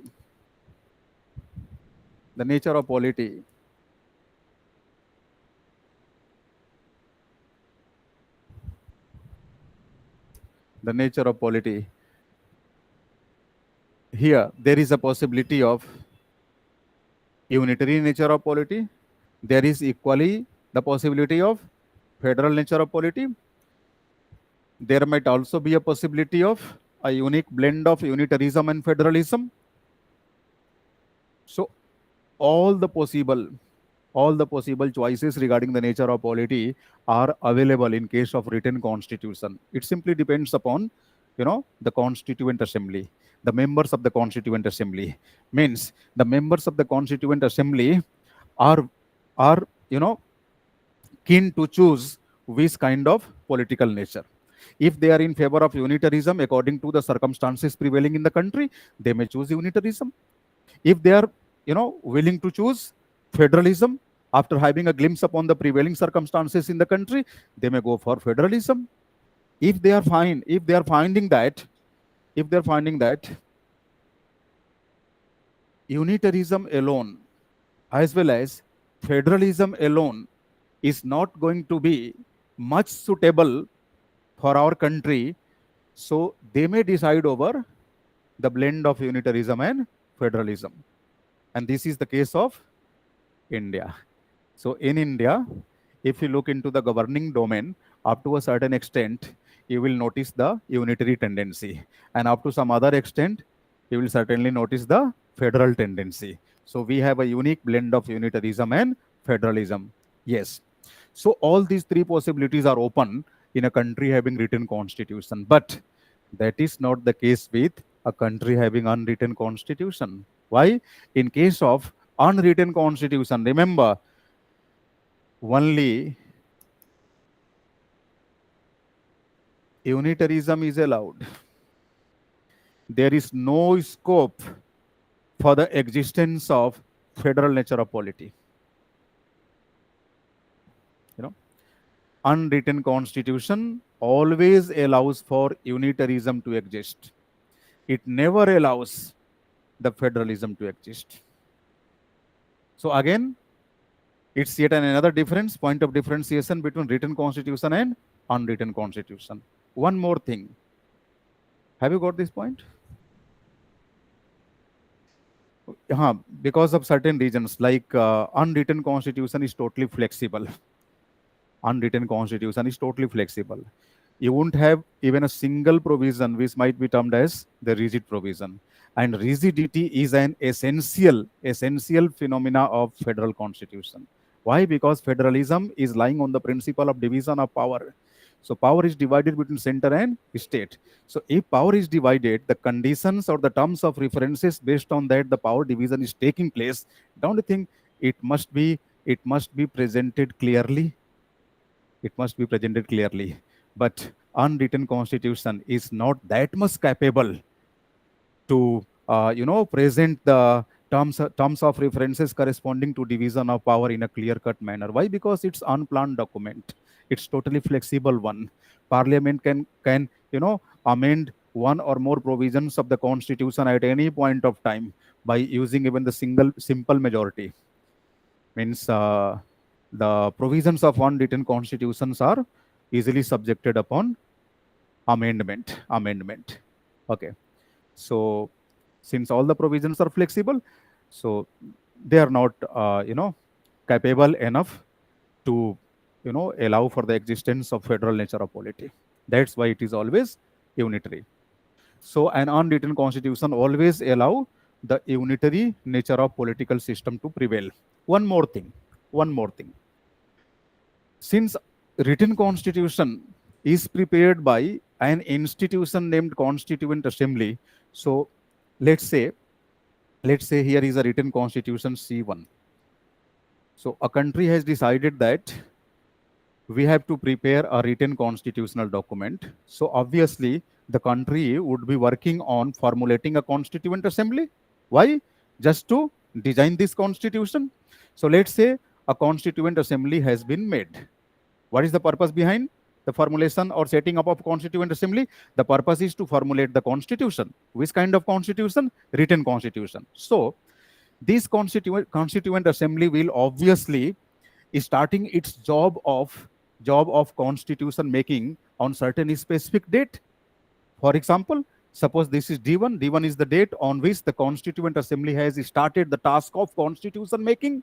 Secondly, after going across the job of constitution making, there might be certain point of time on which the Constituent Assembly would be declaring that, yes, this is the date, this is the time, this is the year on which we, the Constituent Assembly, are going to make an announcement that the task of constitution making has been completed. This is called the date of enactment of the constitution. Means this is the date on which we have provided a legal existence to our work. The work means the constitution, which has been prepared by us. Go and refer last stanza of preamble to the Constitution of India. You will certainly find a particular date, November 26, 1949. That is basically the date of enactment of Indian Constitution. That date simply conveys you that yes, on this particular date, the Constituent Assembly of India had completed the task of constitution making for India. Means if the work has started on a particular date, obviously it would be accomplished on certain particular date. The date of accomplishment of the task of constitution making is called the date of enactment of the constitution. Remember, such date of enactment is not found in case of unwritten constitution. Unwritten constitution is basically a constitution which always undergoes through the phases of evolution. Unwritten constitution is always a constitution in making. It always goes through the phases of evolution. And that evolution is caused via means of the parliament. For example, British constitution is an unwritten constitution. There is a British parliament too. British parliament simply acts as, a permanent constituent assembly for Britain's unwritten constitution. See how? Whatever the legislations, whatever the enactments, whatever the lawmaking job been made by the British Parliament, they will automatically become an indispensable part of the British Constitution, and thereby the Constitution gets emerging. The Constitution gets evolving. That is not the case with written constitution like the country which are having it, like India and the USA. Yeah, even Sri Lanka too. In India, only constitutional laws are made the part of Indian Constitution. Ordinary laws are not made the part of Indian Constitution. But in a country having unwritten constitution, remember, there is no difference between an ordinary law and a constitutional law. So the countries having unwritten constitutions, remember, here there is no difference between ordinary law and constitutional law. But in countries like India or USA, which are having written constitutional schemes, you will have constitutional laws provided with superior status to that of the ordinary laws. So this is yet another point of differentiation between the written and unwritten constitution. So remember, written constitution, as we are discussing, it's an enacted constitution. Enacted constitution means there might be certain specific date on which it would have been declared that the constitution has been provided with what? Legal existence. Legal existence. For example, Indian constitution got prepared on which date? November 26, 1949.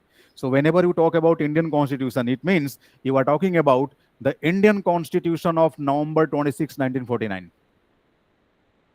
Yes, of course, it got implemented on January 26, 1950. But even before that, it got prepared. Yes. So written constitutions are enacted ones. Unwritten constitutions are evolved ones. Evolved. Means the constitution in making. Okay. One more thing. See, a book is examined, a book is recognized based on the stuffs it contains in the form of its different pages. See, let us say that this is a book in my hand. So how to realize the importance of this book? Let's say this hanky is a book. मानने में क्या जाता है, मान लो इस book की पहचान कैसे करेंगे आप? इसका कवर देखकर नहीं, कवर बड़ा शानदार है तो अच्छी बुक होगी, नहीं, इसके कंटेंट को देखकर ना, content. So constitution is actually meant by the set of its provisions. अरे भाई, किसी भी किताब की पहचान उस किताब में वर्णित बातों से होती है, तो कॉन्स्टिट्यूशन की पहचान किससे होगी? I think it's raining outside. हाँ, there is no wonder, rainy season is going on.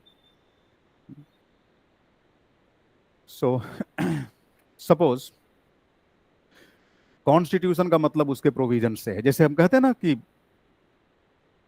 Now the time has come to amend the constitution. To amend the constitution means what? Constitution रूपी किताब लो और उसके किनारे काट छाट दो, अमेंडमेंट हो जाएगा? नहीं, उसके प्रोविजंस में बदलाव होगा ना. Yes. So constitution means provisions. So here is written constitution, here is unwritten constitution. If we talk about the provisions of written constitution as well as unwritten constitution,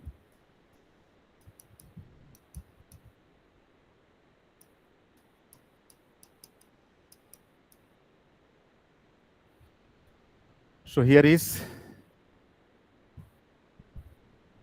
flexible provisions, rigid provisions, and a blend of flexibility and rigidity. All the three choices are open in case of written constitution. For example, US Constitution. Look, USA's Constitution. USA's Constitution. It is totally rigid.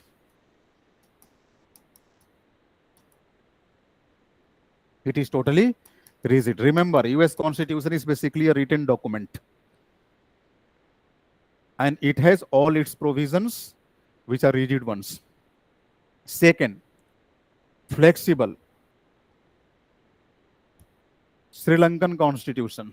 It's a written constitution, but it has all its provisions in the form of flexible ones.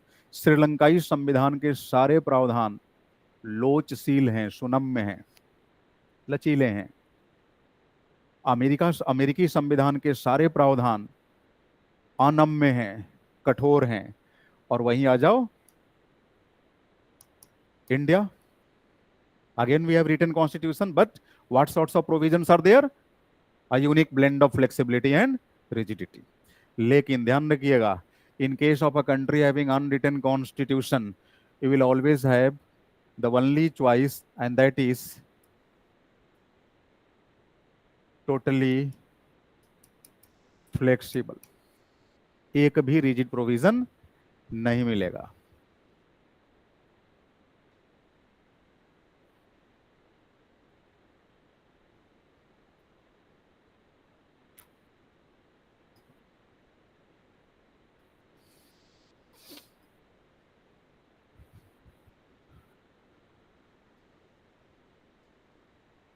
एक भी rigid नहीं होगा, सारे के सारे flexible. Difference समझ में आ रहा है ना? Yes.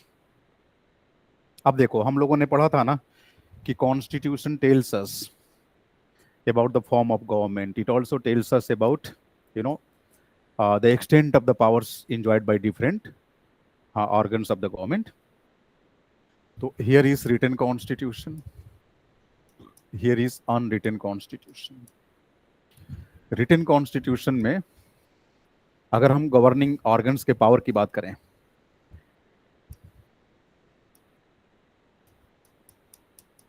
Means the extent of the powers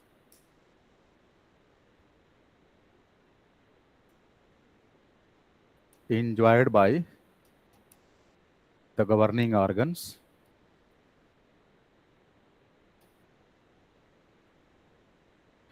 then in case of written constitution, always remember it's the judiciary which has wider autonomy comparing to the legislative and executive in case of written constitution. So how will we understand it? How do you understand it? In order to get it understood, remember, judiciary is having wider autonomy comparing to the remaining organs, means judiciary can have the power to review the decisions of legislative and executive both. So in case of the countries having written constitutional scheme, you will have one thing common, and that is judiciary shall be provided with wider autonomy. So judiciary will always there to examine the functions of legislative and executive in terms of whether they, through their functions, are following the constitutional norms or not. Is it okay? Yes, but that is not the case with unwritten constitutional schemes. In a country having unwritten constitutional scheme, you will always have legislative supremacy. This legislative supremacy, in common parlance, is known by the name of parliamentary supremacy. So legislative has wider autonomy comparing to judiciary. Judiciary has wider autonomy comparing to executive. So out of these three governing organs, always remember, judiciary can well review the decisions of executive, no problem. But when it comes to review the decisions of legislative, judiciary has very limited power. Why? Because unwritten constitutional scheme leads to legislative supremacy.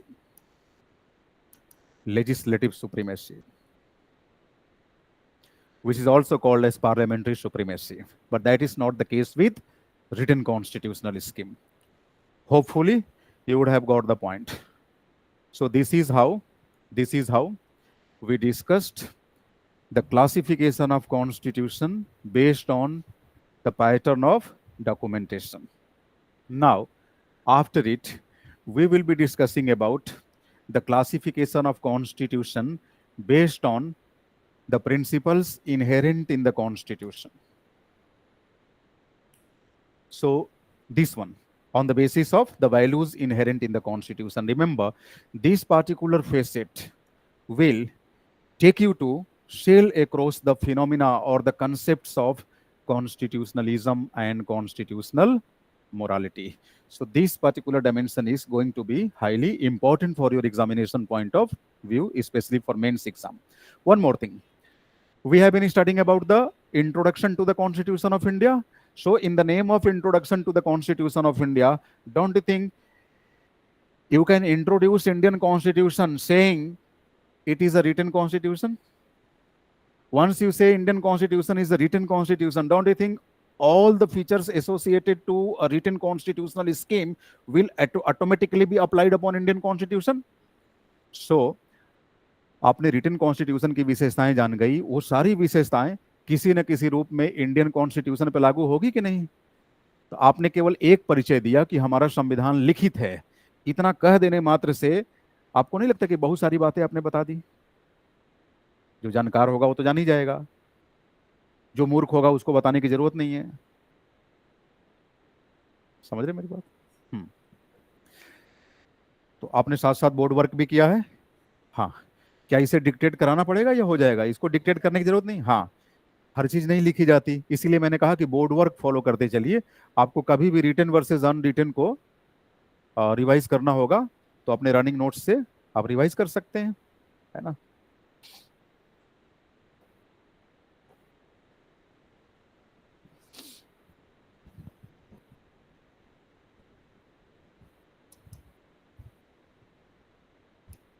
Put down the heading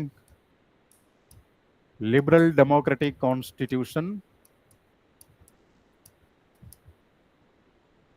versus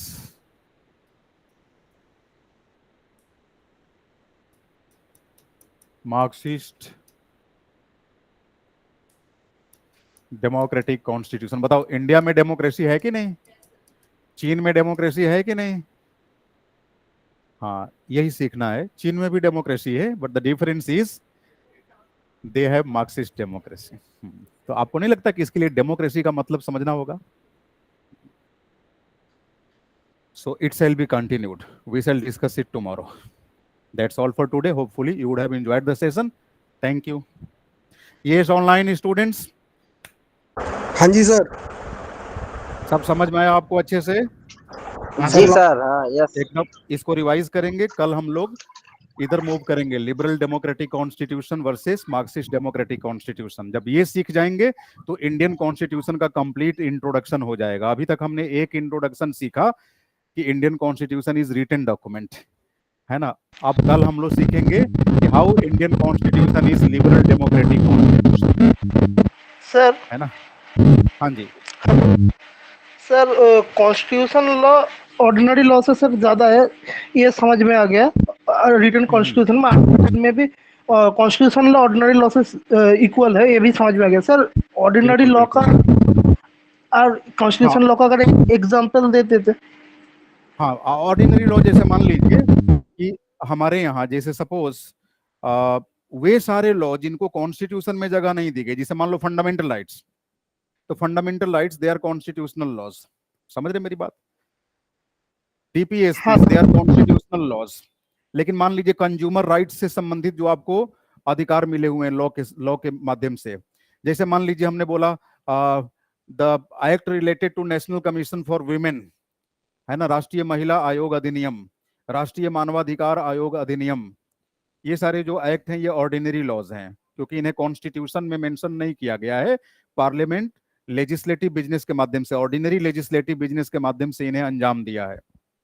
have you got the point? जैसे मान लीजिए कि हमारे यहाँ national commission for human rights, तो 1993 के कानून के तहत आया। पार्लियामेंट ने 1993 में कानून पास किया। कानून का नाम क्या है?